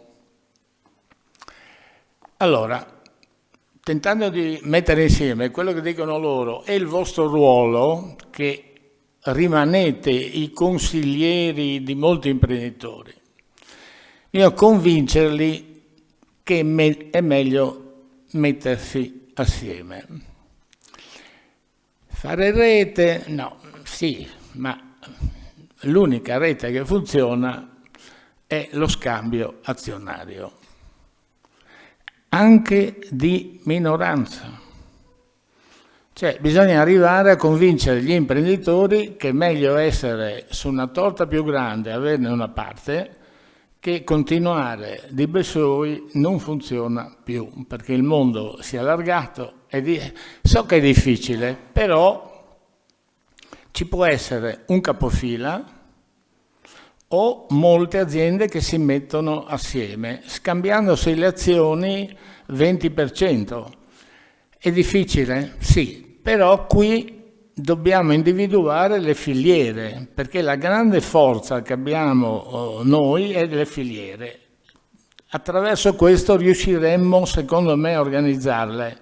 Magari loro potrebbero inventare un fondo particolare a condizioni particolari per fare queste operazioni. Io personalmente, perché dopo fra teoria e la pratica, ne sto facendo qualcuna e da azienda, diciamo, ILCAM, cito non per citarmi ma per farvi capire, vado in accordo con altre aziende del settore simile ma che aggiungono qualcosa, anche 20% non con opzione di acquisto totale, perché questa è l'altra clausola. Quindi, però si fa rete in acquisti e in vendite ed è strategicamente fondamentale, penso, per il sistema friulano. Volevo dirvi questo e speriamo che funzioni. Grazie. E allora veniamo a questo punto ai Confidi che sono stati più volte citati e più volte invitati al tavolo, no? È storia che negli ultimi anni, sia per i bassi tassi di interesse che ci sono stati con quella droga di cui abbiamo parlato prima, sia perché effettivamente tutte queste garanzie pubbliche hanno in qualche modo messo in secondo piano il ruolo territoriale, poi se volete più vicini alle imprese più piccole di quelle di cui oggi prima parlava il dottor Zamò. Volevo capire da voi due la vostra visione e chiedervi a entrambi sia qual è l'approccio che state avendo oggi, che queste garanzie sono venute meno e i tassi di interesse sono tornati a correre, sia quali sono le richieste, fra virgolette, o gli auspici che da gestori dei due confidi importanti avete in Friuli Venezia Giulia. Buongiorno a tutti. Confidi Friuli, Stefano Bravo, sono il direttore. Ecco, mi vorrei ricollegare un attimo alle parole del dottor Zamò, che è stato anche mio presidente quando io ero in Banca Manzano, perché in realtà il piccolo e bello non funziona più. Questo l'ho vissuto come BCC, ho alcuni ex colleghi qui presenti in sala, ricordo che la Banca di Manzano in quegli anni era la prima banca a livello triveneto come dimensione, forse la prima in Italia sul processo di estero, e oggi non è un'eccezione avere BCC con 500-600 dipendenti, insomma, ecco, quindi il mondo segue un po' questo effetto di gigantismo, penso all'auto e penso anche al mondo ormai della finanza. Anche noi seguiremo questo percorso, lo scorso venerdì abbiamo avuto finalmente l'ok da parte di Banca d'Italia, quindi questo processo di fusione che era stato presentato un anno fa in occasione del nostro 50°, da adesso in poi prende ufficialità e quindi diventeremo un confidi tra il 7 e l'8 in Italia con sede a Udine. Siamo il confidi, il nostro partner è il confidi Veneto, quindi andiamo a condividere dei territori estremamente dinamici, come lo è la nostra bellissima regione, con gli amici vicini veneti, e questo dai primi mesi del 2025. Ora, volevo fare un cenno un po' anche all'aspetto Covid, perché credo che sia oggetto di discussione odierno. E diciamo che i confidi in generale hanno subito non tanto un effetto Covid nell'anno 2020 che abbiamo vissuto, ma soprattutto negli anni successivi, 2021 e 2022, perché ricordiamoci che il Covid ha permesso moratorie, sospensioni rate e poi preammortamenti come non ci fosse un domani. Quindi tutte le banche che erogavano come dato per acquisito almeno 12 mesi, se non addirittura 24 mesi di ammortamento, quindi noi il crollo dei volumi li abbiamo subiti tra fine 2021 e 2022, ahimè anno in cui sono entrato in questo confidi e quindi ho dovuto insomma un po' arrancare per cercare di recuperare questi volumi che fisiologicamente andavano scemando. Cosa abbiamo fatto? Che credo che questo un po' vado sull'indirizzo del professor Miani, dove noi non facciamo oggi erogazione del credito, se ci sarà un domani perché gli amici veneti già lo fanno, ma stiamo parlando di microcredito e quindi operazioni veramente che il mondo delle BCC che conosco abbastanza bene oggi deroga alle società di credito al consumo. Credo che sia più una questione non tanto di condizioni applicate quanto di tempo, di risposta, di erogazione che diamo eventualmente agli imprenditori. La nostra crescita, che oggi è al 30 giugno, grazie all'indirizzo che ho ricevuto da parte del Consiglio di amministrazione, è stata di oltre il 30%, e questa è una crescita che non è fortuita, è una crescita che è figlia di alcuni processi che abbiamo intrapreso da un anno a questa parte, non ultimo, e credo di citare un po' quello che è stato dato come indirizzo dall'assessore Barbara Zilli qualche mese fa sull'internazionalizzazione rivolto verso Friulia, che è un nostro partner assieme ai FOSI Plus privilegiato, e noi su questo processo qua abbiamo fatto un accordo che è stato presentato il 4 luglio assieme a Finest, dove andiamo a coprire questa esigenza di internazionalizzazione che Finest ha, diciamo, delle peculiarità, delle competenze estremamente elevate in questo ambito qua, copre più o meno 45 paesi a livello, diciamo, di consulenza e assistenza, e abbiamo già chiuso la prima operazione. Quindi questa prima operazione è un'operazione di internazionalizzazione pura, è un'azienda veneta che ha una PFN negativa, importante, ma ha fatto ricorso a Finest per la consulenza e assistenza che fa per acquisire la maggioranza di una società di slovacca, dove hanno emesso un bond, Finest lo sottoscrive, noi l'abbiamo garantito. Quindi questa è un'operazione, è l'inizio, spero, di un percorso, insomma, che ci porta ad avere delle competenze interne più elevate, perché c'è uno scambio continuo, con un tratto incomodato si inserirà qualche giorno alla settimana presso i nostri uffici di Confidi Friuli, perché quello che è l'obiettivo, e un po' mi ricollego anche al discorso del dottor Zamò, noi dobbiamo coprire l'ultimo miglio, abbiamo questa competenza anche territoriale che oggi secondo me un po' il mondo delle BCC con questo processo di gigantismo intrapreso un po' l'hanno perso, quindi noi abbiamo la competenza sul territorio, ma soprattutto una relazione che cerchiamo di portare avanti molto stretta anche con l'ordine dei commercialisti, tant'è che grazie all'amico presidente dell'ordine di Pordenone, il dottor Sandrin, all'inizio di quest'anno abbiamo anche organizzato proprio un convegno sul De Minimis e sul Fondo Centrale di Garanzia qui a Pordenone. E su questo noi diciamo siamo un po' un interlocutore, se vogliamo, privilegiato non solo verso il commercialista ma molte volte anche verso le imprese che ultimamente vedo che ci vengono a chiedere assistenza anche per gli strumenti che l'Avvocato del Re, e credo che sia una regione unica in Italia, ecco, con questi strumenti potentissimi di doping finanziario, ci hanno permesso di ottenere senza dubbio dei vantaggi da un punto di vista, uno della conoscenza, due delle competenze, tre dei volumi, perché comunque stiamo crescendo anche grazie appunto alla finanza agevolata. Percorso di crescita che non è finito qui, è un percorso che con l'amico Francesco D'Arè, credo un unicum che stiamo facendo, è un percorso di un basket bond, di un bond che verrà lanciato da qui al 2027 di 30 milioni di euro a livello di un processo LIFE, quindi processo a livello comunitario. Altro settore molto importante per la nostra regione è il settore dell'agricoltura, è un settore dove non c'è un Confidi specifico in regione che copra questo settore qua, ce ne facciamo carico noi, assieme ovviamente anche a Confidi minori. È un settore dove effettivamente c'è anche lì necessità, penso anche a una serie di agevolazioni, non ultimi il 5.0, l'agrivoltaico, eccetera, dove dobbiamo esserci e quindi questo richiede una serie di competenze trasversali che un Confidi comunque tutto sommato di, come dire, ridotte dimensioni come il nostro ci imponeva un po' di guardare oltre. Oltre vuol dire trovarci un Confidi con 60 milioni di patrimonio, 60 dipendenti, con un territorio molto vasto, 7 filiali che coprono tutto il territorio veneto e qua Pordenone e Udine. Queste sono diciamo, le direttrici che ci hanno permesso di ottenere queste performance, secondo me molto buone. Il credito diretto non farà certo la differenza e credo che per noi sia un'incidenza veramente poco significativa.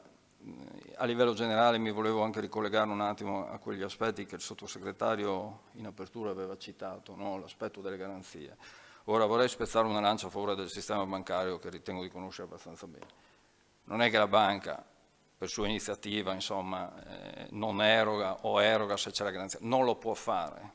Quindi quello che può essere fatto a livello istituzionale, un intervento non certo a livello della singola BCC, ma neanche del capogruppo, dobbiamo andare a livello di BCE se non di Banca d'Italia, perché c'è un sistema regolamentare che negli ultimi anni ha letteralmente visto uno tsunami di regolamenti imposti alle banche, che effettivamente insomma, oggi anche l'EBA, quindi questa autorità bancaria europea che ha emanato una circolare di alcuni anni fa, credo 2020, impone di fatto alle banche la concessione del credito sulla base di flussi finanziari e non delle garanzie sottostanti.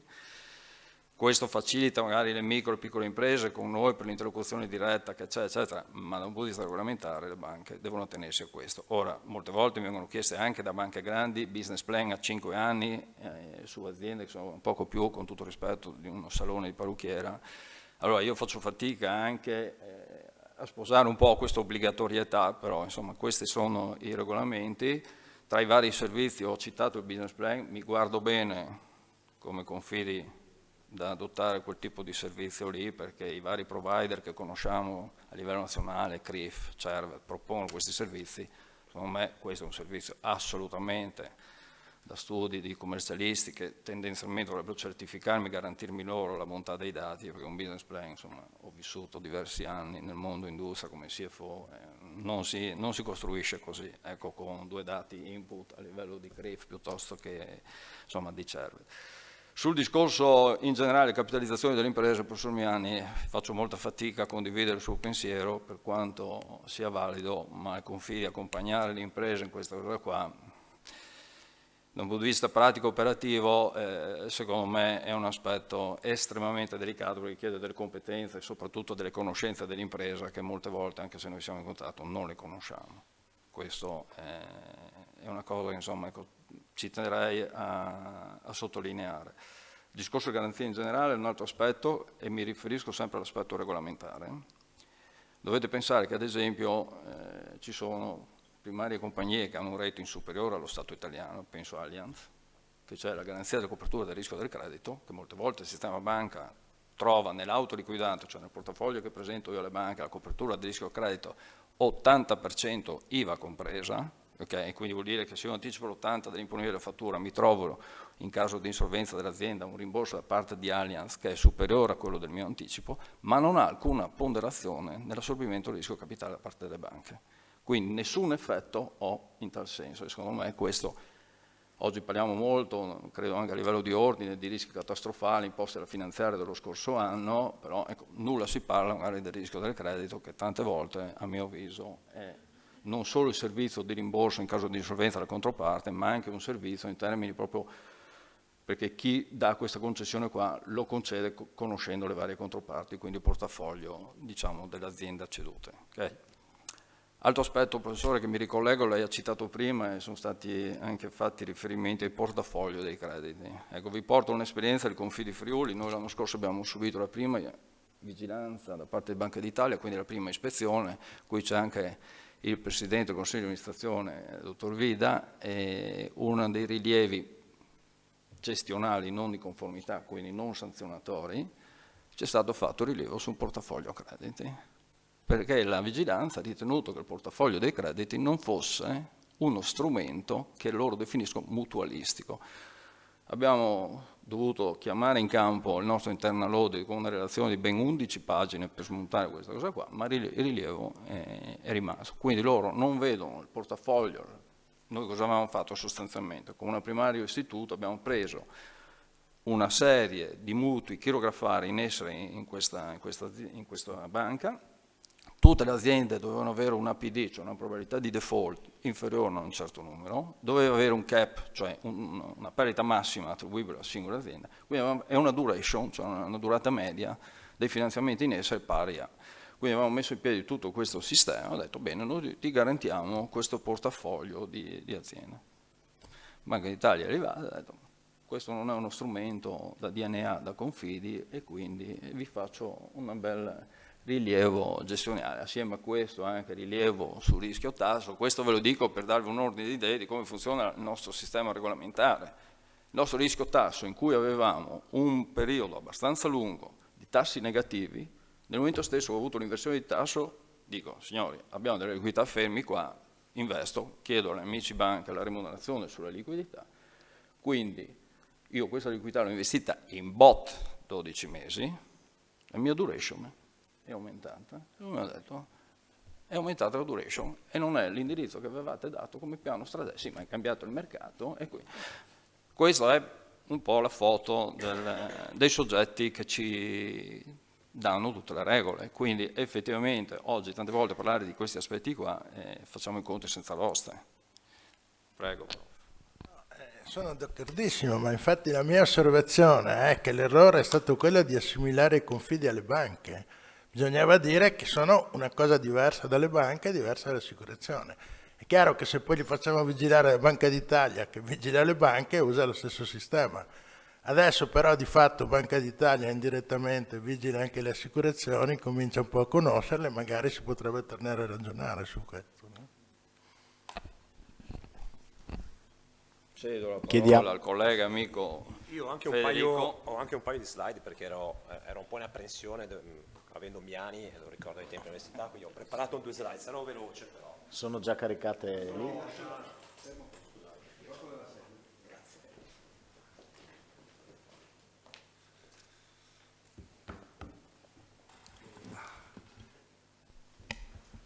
E partirei da quello che era un po' il titolo della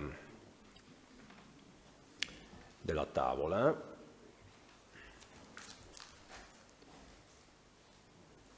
E quindi un po' dal tema delle garanzie pubbliche e del loro smontamento. Ok.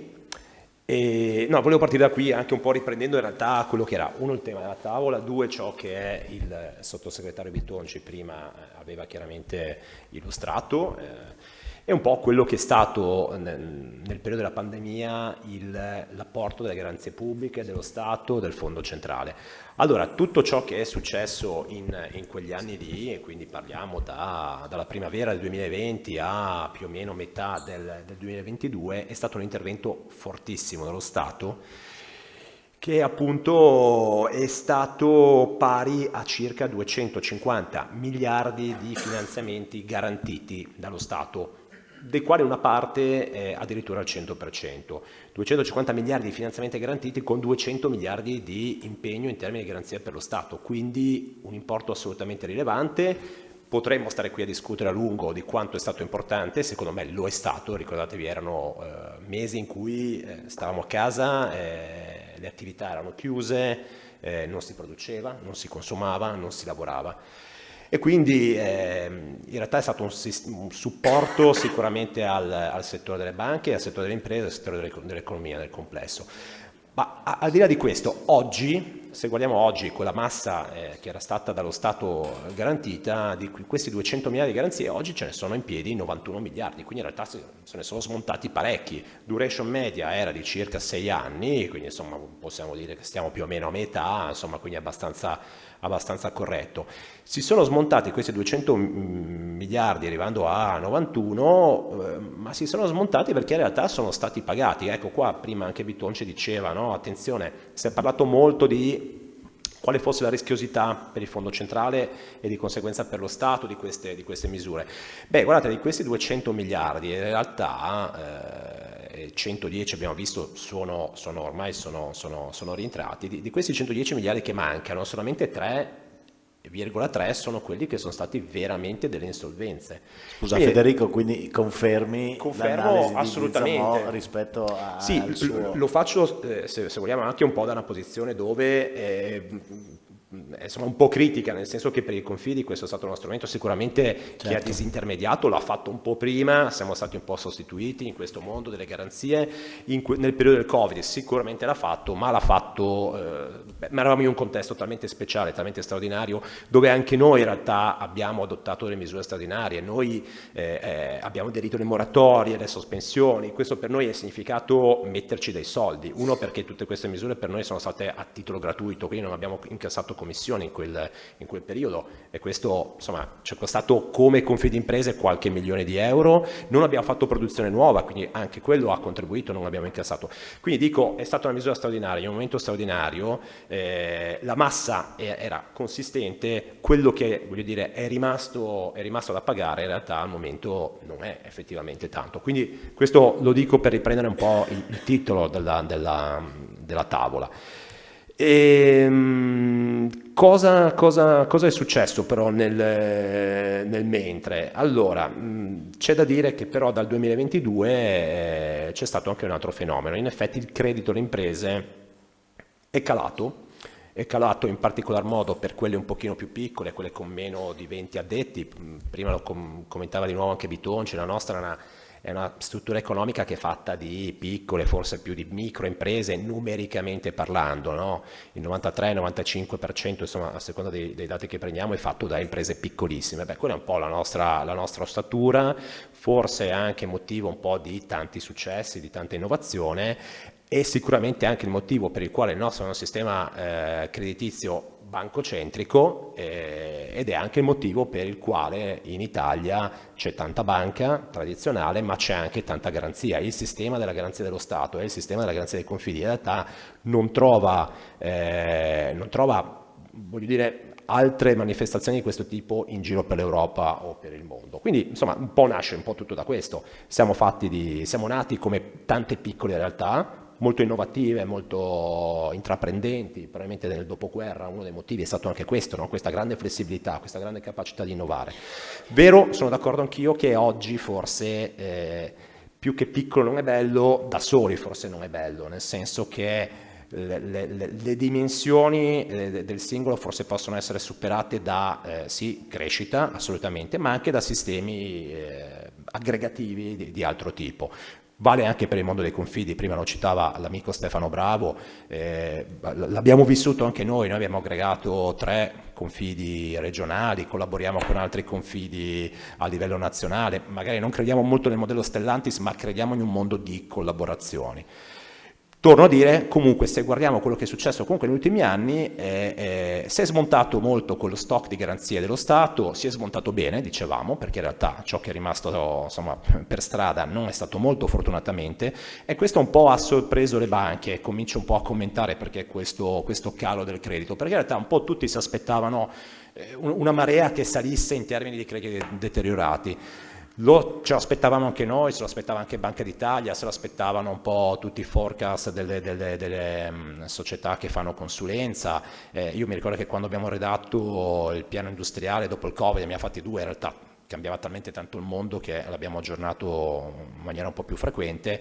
Banca d'Italia stessa ci diceva attenti perché lasciate stare il passato, adesso arriverà un'onda molto molto alta, ci sarà un deterioramento, un peggioramento del credito molto molto repentino. In realtà non l'abbiamo vissuto, stiamo cominciando ad osservarlo forse un pochino adesso, però questo ha creato un'aspettativa magari negativa, ma quella di dire che succede adesso. Molti crediti garantiti dello Stato scadano, rientrano, la garanzia dello Stato non sarà più quella che c'era prima, ma attendo che la qualità del credito peggiori, che le aziende soffrano. Lato banca questo è significato anche fare molta attenzione, molta selezione, molta attenzione al proprio patrimonio. Questo è una delle chiavi di letture. Questa roba che abbiamo visto, questo calo, un po' questa flessione nell'erogazione del credito, ha tanti motivi per amor di Dio, ha portato anche, come dicevamo, una forte selezione, una forte polarizzazione. Polarizzazione in che senso? Nel senso che le banche hanno cominciato a fare una selezione molto netta e molto attenta. Le imprese che sono valutate a rischio un pochino più alto chiaramente calano tutte, calano anche quelle che hanno un rischio un pochino più basso, perché abbiamo visto c'è un calo della concessione, però c'è una polarizzazione anche per quanto riguarda la dimensione delle imprese, quindi torniamo a quell'elemento di prima, piccolo è bello o piccolo non è bello, perché in realtà le imprese piccole che sono sì vivaci ma sono difficili da valutare, sono difficili da quantificare. C'è un altro grafico che oggi qua non c'ho, ma è molto bello, di Banca d'Italia, che fa vedere quali sono i tassi medi applicati dal sistema bancario per dimensione di impresa e per categoria di rischio. Allora, per le imprese più piccole i tassi sono mediamente più alti e soprattutto poi c'è quasi una sovrapposizione tra imprese piccole, buone e meno buone, nel senso che le imprese piccole sono piccole, non si riesce a valutarle, sono un tutt'uno, un mare magnum, e quindi insomma gli si dà un po' di meno, gli si fa pagare un po' di più.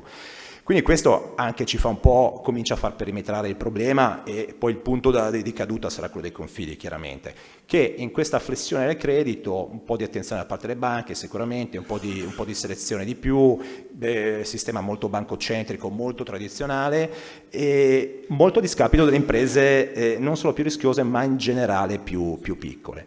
Nel frattempo anche i tassi, il costo del denaro è cresciuto, siamo passati da quello che era un valore medio di costo del denaro in erogazione dell'1,75, siamo arrivati oltre il 5,60, ancora oggi comunque siamo parecchio alti. Questo insomma ha avuto diversi impatti, anche quello di rallentare magari investimenti, perché comunque il denaro costava di più, anche quello di frenare l'indebitamento, perché quello che avevo in casa già cominciava a costare un po' di più, i tassi aumentano, se io non mi sono protetto con tassi fissi o ho fatto strumenti un po' più costosi, il mio conto economico questo lo paga, quindi ha raffreddato molto il sistema. C'è anche da dire che la liquidità che però arrivava dalle misure Covid al tempo stesso su tante categorie di imprenditori aveva anche iniettato tanta liquidità, quindi tutte queste cose messe insieme, costo del denaro nuovo che cresce, le garanzie dello Stato che un pochino sono calate, un po' di liquidità che c'è nel sistema, ecco, va un po' forse a spiegare quel calo del credito che abbiamo registrato e che stiamo registrando. I tassi di deterioramento in realtà non sono schizzati, ce ne siamo accorti prima, ma rimangono comunque abbastanza stabili e comunque a livelli apprezzabili.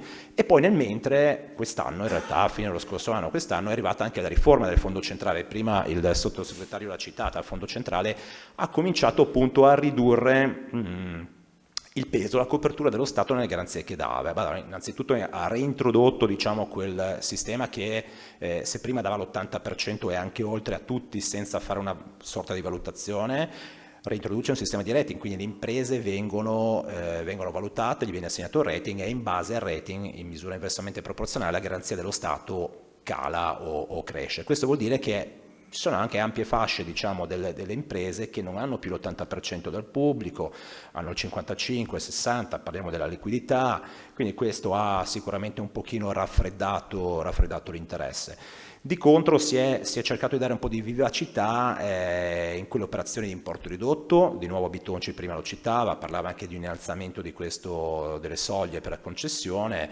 e questo ha portato in realtà a registrare che cosa? Che il mondo della garanzia dello Stato fatta in maniera diretta dalle banche è un po' calato effettivamente, è un po' calato perché sono calate spesso le aliquote. È un po' cresciuto, in vero, non ha chiaramente bilanciato, però è un po' cresciuto quello intermediato dai confidi. Ma perché appunto parliamo di start-up, importo ridotto, insomma dove la garanzia è all'80%, dove magari ci sono processi semplificati, se intermediati dai confidi.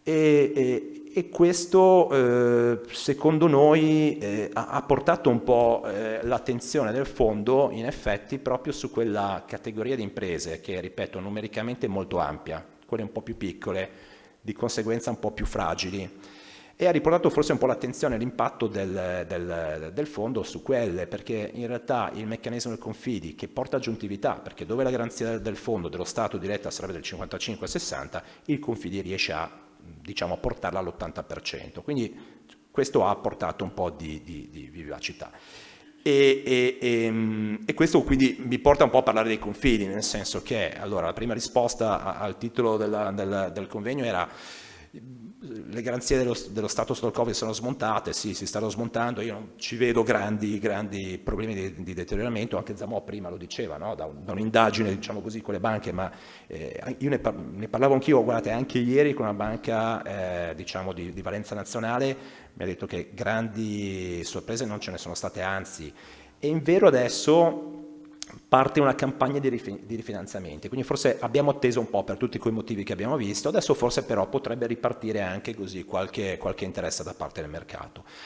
Resta sicuramente un po' il tema delle piccole imprese, delle imprese che sì, sono un po' più fragili, sono un po' più difficili da valutare, sono un po' più bistrattate dal sistema bancario. Devo dire che noi in questo in realtà lavoriamo tantissimo e benissimo con le banche di credito operativo, perché diciamo che qui l'ultimo miglio un pochino lo condividiamo, ma c'è un fenomeno, diciamo, a livello nazionale dove il confidi in realtà diventa anche un po' quasi un pezzo dei canali distributivi delle banche. I costi per le banche aumentano, valutare le imprese piccole è costoso, prima qualcuno l'ha detto, costa tanto quanto valutare un'impresa che deposita i bilanci, che ha reportistica, che ha forecast, però le imprese piccole costano tanto, valutarle, e spesso comunque la valutazione alla fine, voglio dire, ci azzecca fino a un certo punto, ci vogliono tante informazioni qualitative, di nuovo qua il confidi torna ad avere queste informazioni, ecco che allora i confidi stanno in realtà un po' diventando un pezzo dei canali distributivi delle banche, sempre di più vengono coinvolti nelle proprie attività, sempre di più vengono coinvolti nel mondo, insomma, di quella prima fascia di qualche centinaia di migliaia di euro sull'operatività dei finanziamenti, e quindi cominciano a diventare interessanti. Guardate, noi adesso stiamo chiudendo una convenzione con una banca, è abbastanza nuova, è in realtà tradizionale, salvo che ha dei canali distributivi che sono tutti fatti di fatto da agenti. L'anno scorso ha fatto 150 milioni scusate, da agenti, da confidi, l'anno scorso ha fatto 150 milioni di erogazioni però, quindi voglio dire, ci sono dei pezzi importanti che possiamo riprenderci. E in realtà in questo il sistema dei confidi imprese, confidi Friuli, quindi il mio, quello di Stefano Bravo, saluto anche Cristian Vida, il presidente, e porto i saluti del mio presidente Roberto Vicentini, in realtà si stanno un po' riprendendo un ruolo di forte cerniera tra il mondo delle imprese e il mondo del credito. Dico il credito in generale perché principalmente le banche, per i motivi che vedevamo prima, della finanza alternativa anche in realtà, e qui noi siamo in una regione veramente virtuosa, perché ce n'ha parlato prima Friulia, Io cito FVG Plus di Francesco Clarotti che sta facendo molto, ma sta guardando molto al futuro, in realtà, se parliamo anche di venture capital, eccetera. Quindi in realtà siamo in una regione molto dinamica, senza chiaramente dimenticare il FRIE, perché col FRIE, voglio dire, insomma, i numeri parlano da soli, e anche qua devo dire c'è un po' di soddisfazione, perché nel senso, se il FRIE è stata una droga forte, noi siamo un po' stati un po' pusher di questa roba, perché in realtà è anche grazie alle garanzie dei confidi che sono riuscite a rientrare, diciamo, un po' in quell'impianto diciamo, cautelativo che ci vuole. E qua siamo anche contenti, perché in realtà io mi ricordo quando ho assunto il ruolo di direttore, è stata forse la prima roba che ho preso in mano, ancora non c'era questo tema del fondo sviluppo, diciamo del revamping, però ci credevamo molto, e in realtà abbiamo un po' lavorato con la compliance di una delle due holding delle BCC in stretta sinergia con la regione, quindi facendo rientrare a beneficio di tutti la garanzia del confide in maniera netta, appunto, negli impianti di garanzia del fondo sviluppo. Il fondo sviluppo ha assolutamente stravolto il mercato in un momento in cui i tassi erano altissimi, non si facevano investimenti. Insomma, il fondo sviluppo ha scaricato a terra decine di milioni di euro alle nostre imprese. Ed ecco che per quello dico, riprendo quel concetto di cerniera del confidi tra il mondo degli imprenditori e tutto quello che è, diciamo, l'ecosistema del credito, dove ci sono le banche, dove ci sono le finanziarie regionali, dove ci sono i fondi, dove ci sono in realtà fondamentali i commercialisti, perché in realtà sono i commercialisti che conoscono le proprie imprese, sono i commercialisti che accompagnano le imprese nelle necessità di sviluppo, investimento, nelle necessità di credito. E allora il confidi in questo è, ripeto, è un po' quel pezzo, quel mattone che completa un po' le basi, insomma, di questo sistema. Noi non smetteremo mai di ringraziare neanche la Regione, Friuli Venezia Giulia, perché in realtà è grazie alla Regione che noi facciamo la nostra attività, ma la Regione vede nei confidi un po' uno strumento di politica economica, in realtà, perché la mission del confidi è quello di sostenere l'economia, sicuramente delle imprese più deboli, di quelle che stanno crescendo, di quelle che vivono un momento di debolezza ma hanno prospettive, ma in realtà questo si riverbera un po' su tutto il mondo.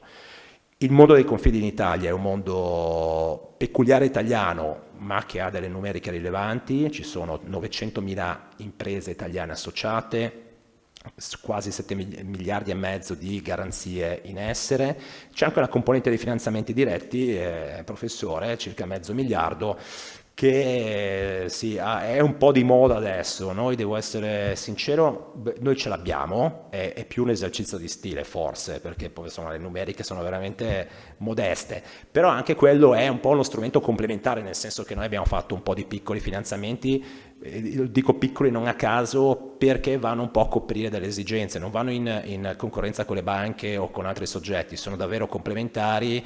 In realtà alcune operazioni le abbiamo fatte perché c'erano segnalate le filiali, tanto ci hanno detto il cliente nostro, tanto comunque l'operatività ce l'abbiamo noi, deve fare una piccola roba, forse tu sei più veloce e riesci a rispondere meglio, però ripeto, secondo me rimane un po' un esercizio di stile, così come ad oggi rimane un po' così, è un esercizio di stile pensare al confidi un po' come banca. Il confidi ha un altro ruolo, deve avere altre regole, in effetti sono d'accordo anch'io, cioè di ispezioni in Banca d'Italia ne ho vissute due, insomma sono sempre dei viaggi divertenti, se non altro per il fatto che tu ti ritrovi dall'oggi al domani con 3 funzionari che vengono da te, stanno con te 8 ore al giorno per 3 mesi, quindi insomma è un bel viaggetto. Però detto questo, il confidi fa una cosa diversa, il confidi è una cooperativa, non ha fini di lucro, l'utile in realtà non è un utile economico ma è un'utilità che dovrebbe dare alle proprie imprese e deve avere quel ruolo di facilitatore e di sviluppo del sistema. E per quanto riguarda noi, insomma, di fatto insomma, combaciamo molto con quello che si è detto prima, operiamo in regione, operiamo nel Veneto orientale, tutti i settori, tutte le ex province, così giusto 2 numeri da darvi, abbiamo circa 14.000 imprese socie e un altro numero è questo, che in 45 anni di attività la regione ci ha dato circa 40 milioni di euro, noi oggi abbiamo un patrimonio di 28 milioni di euro, quindi voglio dire, di questi 40 milioni di euro ne sono rimasti tanti, ne abbiamo spesi alcuni, ma quelli che abbiamo speso hanno fatto 5 miliardi di euro, hanno permesso alle imprese della regione di avere 5 miliardi di euro di affidamenti che noi siamo andati a garantire. Sono 5 miliardi di euro di affidamenti, intanto che fanno un moltiplicatore di circa 125 e poi voglio dire è revolving, quindi è un moltiplicatore che continua a crescere, ma sono 5 miliardi di affidamenti alle imprese nostre, ed è per quello che dico che siamo comunque uno strumento regionale di politica economica, di imprese che sono nate, che sono cresciute, che hanno continuato a vivere, che pagano tasse, che creano ricchezza, che pagano stipendi, che evitano ammortizzatori sociali, e quindi in questo forse diciamo, è il numero che meglio forse dipinge il ruolo delle Confidi. Detto questo, cosa facciamo? Facciamo garanzie, cerchiamo appunto laddove serve di garantire le banche, veicoliamo la garanzia statale del fondo centrale, laddove serve cerchiamo la banca per l'impresa, veicoliamo strumenti agevolativi, contributi, penso alla Sabatini regionale, penso al fondo sviluppo, penso veramente a tante cose. Quindi in questo noi un pochino, ma assieme agli altri attori dell'ecosistema finanziario vogliamo essere un po' un hub per esigenze di credito delle imprese. E io con questo chiuderei. Bene. Allora, se possiamo fare una sintesi prima di lasciare l'intervento di chiusura all'assessore Barbara Zilli, abbiamo capito che dobbiamo diventare grandi e metterci insieme. Abbiamo bisogno di un aumento di capitale, andiamo da Friulia che ci dà i soldi. Siccome abbiamo fatto l'aumento di capitale, poi andiamo da Alessandro D'Arè che ci dà il 100% dell'aumento di capitale all'1,3. Ci è finita la liquidità, andiamo in banca, non abbiamo garanzie, ci rivolgiamo ai Confidi e quindi abbiamo ci siamo patrimonializzati, abbiamo portato a casa soldi per unirci e diventare più grandi e i Confidi ci coprono il finanziamento per il circolante e abbiamo chiuso la giornata. Aggiungo una cosa, perché quello che unisce e può unire tutto ha un vecchio nome, si chiama informazioni, e mettendole insieme per settori, perché questo è, potremmo veramente, altrimenti arrivano quelli da fuori e ci comprano tutti. E poi dobbiamo abbandonare, cioè il vicino è un amico. Qua abbiamo la cooperazione interna, la competizione verso fuori. Scusate queste robe quasi utopistiche, però un po' di sogno dobbiamo metterlo in mezzo a queste cose. Grazie. Allora, la Regione è stata chiamata un po' da tutti gli attori al tavolo, sia per dire quanti soldini sono arrivati al sostegno delle imprese e di tutti questi strumenti finanziari.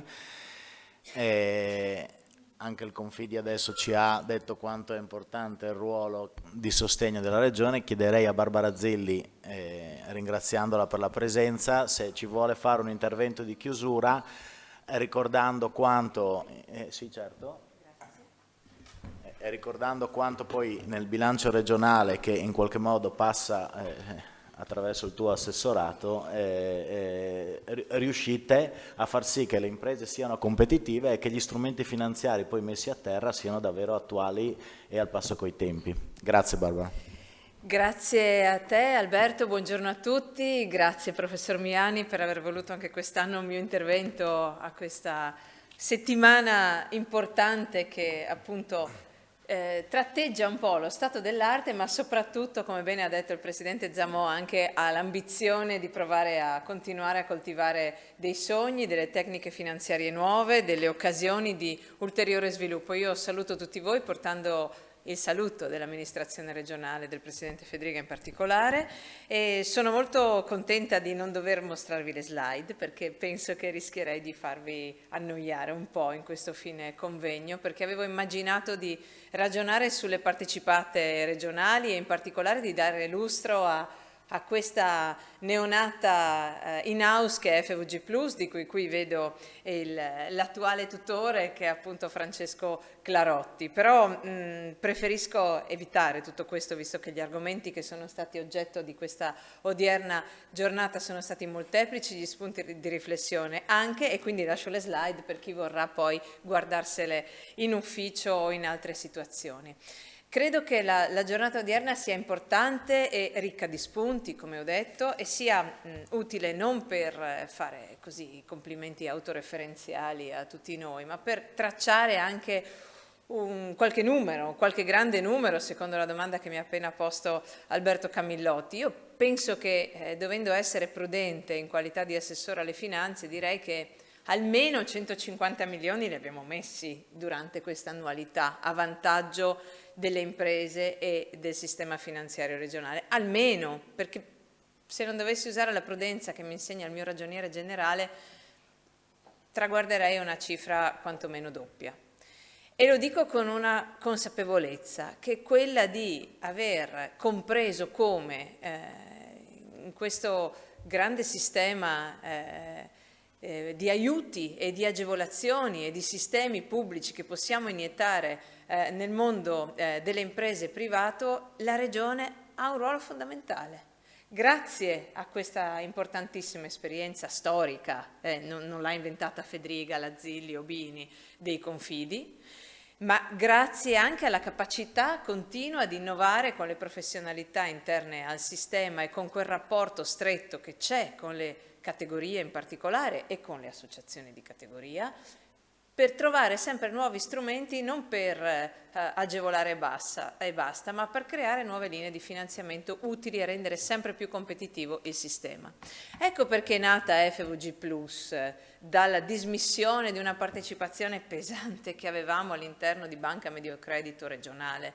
Io avevo l'ambizione di prendere quelle risorse che ricavavo dalla cessione della quota che avevamo all'interno dell'istituto di credito, in un momento nel quale la partecipazione pubblica nelle banche era ormai evidentemente obsoleta, avevo l'ambizione di creare qualcosa e non semplicemente di mettere a bilancio quelle risorse per utilizzarle a vantaggio dei cittadini. E qui devo dire che ho ottenuto subito l'assenso del Presidente Fedriga nel dire, beh, va bene, creiamo uno strumento, che era la mia volontà condivisa poi col collega Bini, uno strumento che facesse quell'informazione, mettesse a sistema, Presidente, un po', quindi collegasse il mondo economico dal mondo pubblico, perché proprio quel piccolo è bello, e piccolo è più sicuro, ma piccolo non è proprio tanto alla moda se rimane solo piccolo, dei nostri imprenditori, aveva bisogno e necessità di un ombrello, una cerniera, chiamatela come meglio volete. Io oggi non ho delle metafore utili per poter essere efficace nella breve risposta che cerco di dare, ma volevamo creare una realtà in-house, ovviamente, con tutte le regole dell'in-house, e sapete che sono stringenti, ma che potesse mettere a disposizione la Regione rispetto al sistema economico, al fianco dei Confidi, al fianco di tutte le altre realtà veramente virtuose che abbiamo in questo territorio, e al fianco di Friulia, che è vero, lo dico da assessore competente, ma anche cerco di guardare anche con lo sguardo di chi ha i rapporti con molti operatori economici e finanziari regionali e non solo. Friulia c'è invidiata da tutti sul panorama nazionale, perché quella capacità che ha saputo mettere in campo anche di avvicinarsi non solo più alle grandi imprese, ma anche alle imprese medio-piccole che hanno delle necessità evidentemente diverse, la mette tra i player migliori a livello nazionale. Certo, se non ci fosse la Regione con una grande capacità finanziaria, tutto questo non sarebbe possibile. Però capite che è un circolo virtuoso, perché se la Regione ha una capacità finanziaria, non è che Zilli e Fedriga fabbricano i soldi in corso Cavour, no? O io e il mio ragioniere generale. È grazie ad un sistema economico, supportato anche dalla competenza di voi commercialisti, essenziale, perché lo dico da professionista, da avvocato, no? E so quanto è importante la preparazione, l'assistenza e l'indicare anche nuove strategie di sviluppo e nuove strade finanziarie ai propri clienti. Se non ci fosse quindi un sistema economico regionale che continua a produrre in modo sorprendente. Pensate, io adesso porto in aula un mini assestamento autunnale che vale, ieri ho dichiarato 266 milioni, in realtà sono più di 300 le risorse che metteremo in campo in questa fine anno. Ma questo perché? Perché banalmente anche solo le compartecipazioni al gettito sull'imposta per le società di capitali hanno avuto un aumento durante il periodo estivo che nessuno di noi si aspettava. E perché noi abbiamo aumentato le entrate di 650 milioni nel triennio.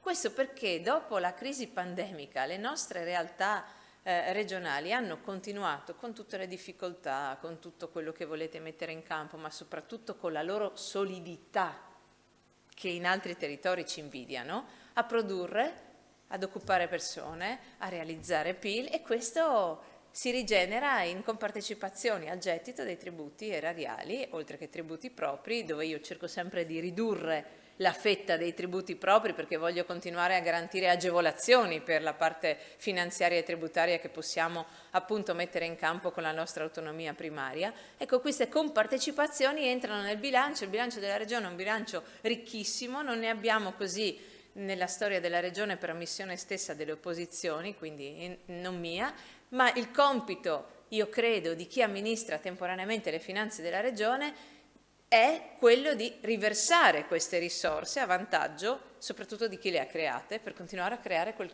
circolo virtuoso. Ecco, allora 60 milioni messi lì adesso sembrano ormai come dire, banalità, ma sono risorse imponenti per i fondi di rotazione, 40 in agricoltura, sentivo parlare anche dei fondi e quindi del Confidio Agricoltura, e ringrazio perché è un settore strategico importante per noi come amministrazione regionale, e 20 sul FRIE Fondo Sviluppo. Sono tanti, sono pochi, sono tantissimi in fine anno, perché questo permette di ovviamente andare a processare tutta una serie di domande che diversamente dovrebbero attendere mesi per essere esaudite. E allora tutto questo sistema così virtuoso continua a funzionare se ci sono anche occasioni come quella di oggi, dove i professori universitari hanno la capacità di confrontarsi con gli operatori del nostro sistema regionale, perché insieme riusciamo a trovare delle soluzioni non da qui all'anno prossimo, ma da qui ai prossimi 5-10 anni, in un sistema che continua a cambiare, certo, ma dove questo territorio davvero dimostra competenze che altri territori ci invidiano.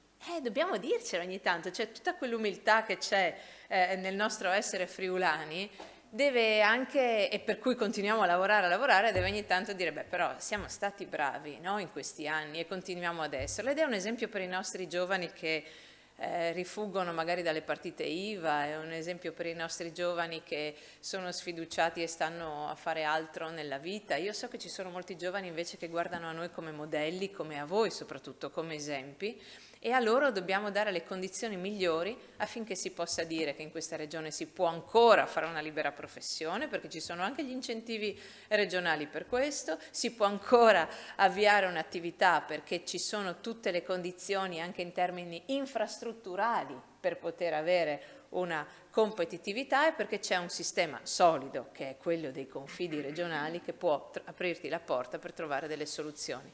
Questo è. Da qui il mio sogno, l'auspicio che FVG Plus, di cui sentirete parlare sempre di più, e so che Francesco Clarotti lo farà, possa diventare davvero lo è già, però sta crescendo, è piccolina, sta crescendo, possa diventare davvero quel protagonista, quella cerniera, quel legame insieme a Friulia e a Finest e a tutti gli altri soggetti che abbiamo, penso anche agli incubatori d'impresa, penso ai consorzi, per poter mettere ancora di più a sistema le esigenze finanziarie e le opportunità innovative a vantaggio del territorio e degli operatori regionali. Su questo noi siamo molto impegnati, continueremo in questo senso e vi ringraziamo per tutti i contributi che potrete continuare a darci. Avevi detto che non avevi idea di cosa dire, mi pare che abbiamo fatto un'ottima chiusura a tutto tondo sugli argomenti che che sono stati oggetto. Io ringrazio Barbara Zilli, come ringrazio tutti gli intervenuti. Dovrei fare ancora 2 cose di servizio. La prima è chiedere se c'è qualcuno che ha qualche idea da suggerire o qualche domanda da porre ai relatori. E nel frattempo che qualcuno pensa se ha una domanda da fare, vi ricordo che al termine di questo evento abbiamo organizzato un piccolo aperitivo nel bar che sta uscendo a destra e poi a sinistra, dove siamo stati anche le ultime 2 volte, quindi c'è un piccolo rinfresco offerto a tutti quanti per continuare a fare un po' di networking e di conoscenza fra tutti quanti. Quindi grazie ancora all'Università di Udine, che ha avuto l'idea di coinvolgerci e di coinvolgere i professionisti in questo evento, grazie alla Regione Friuli che ci ha ospitato in questa sala, grazie a tutti voi e buon lavoro e buon credito a tutti.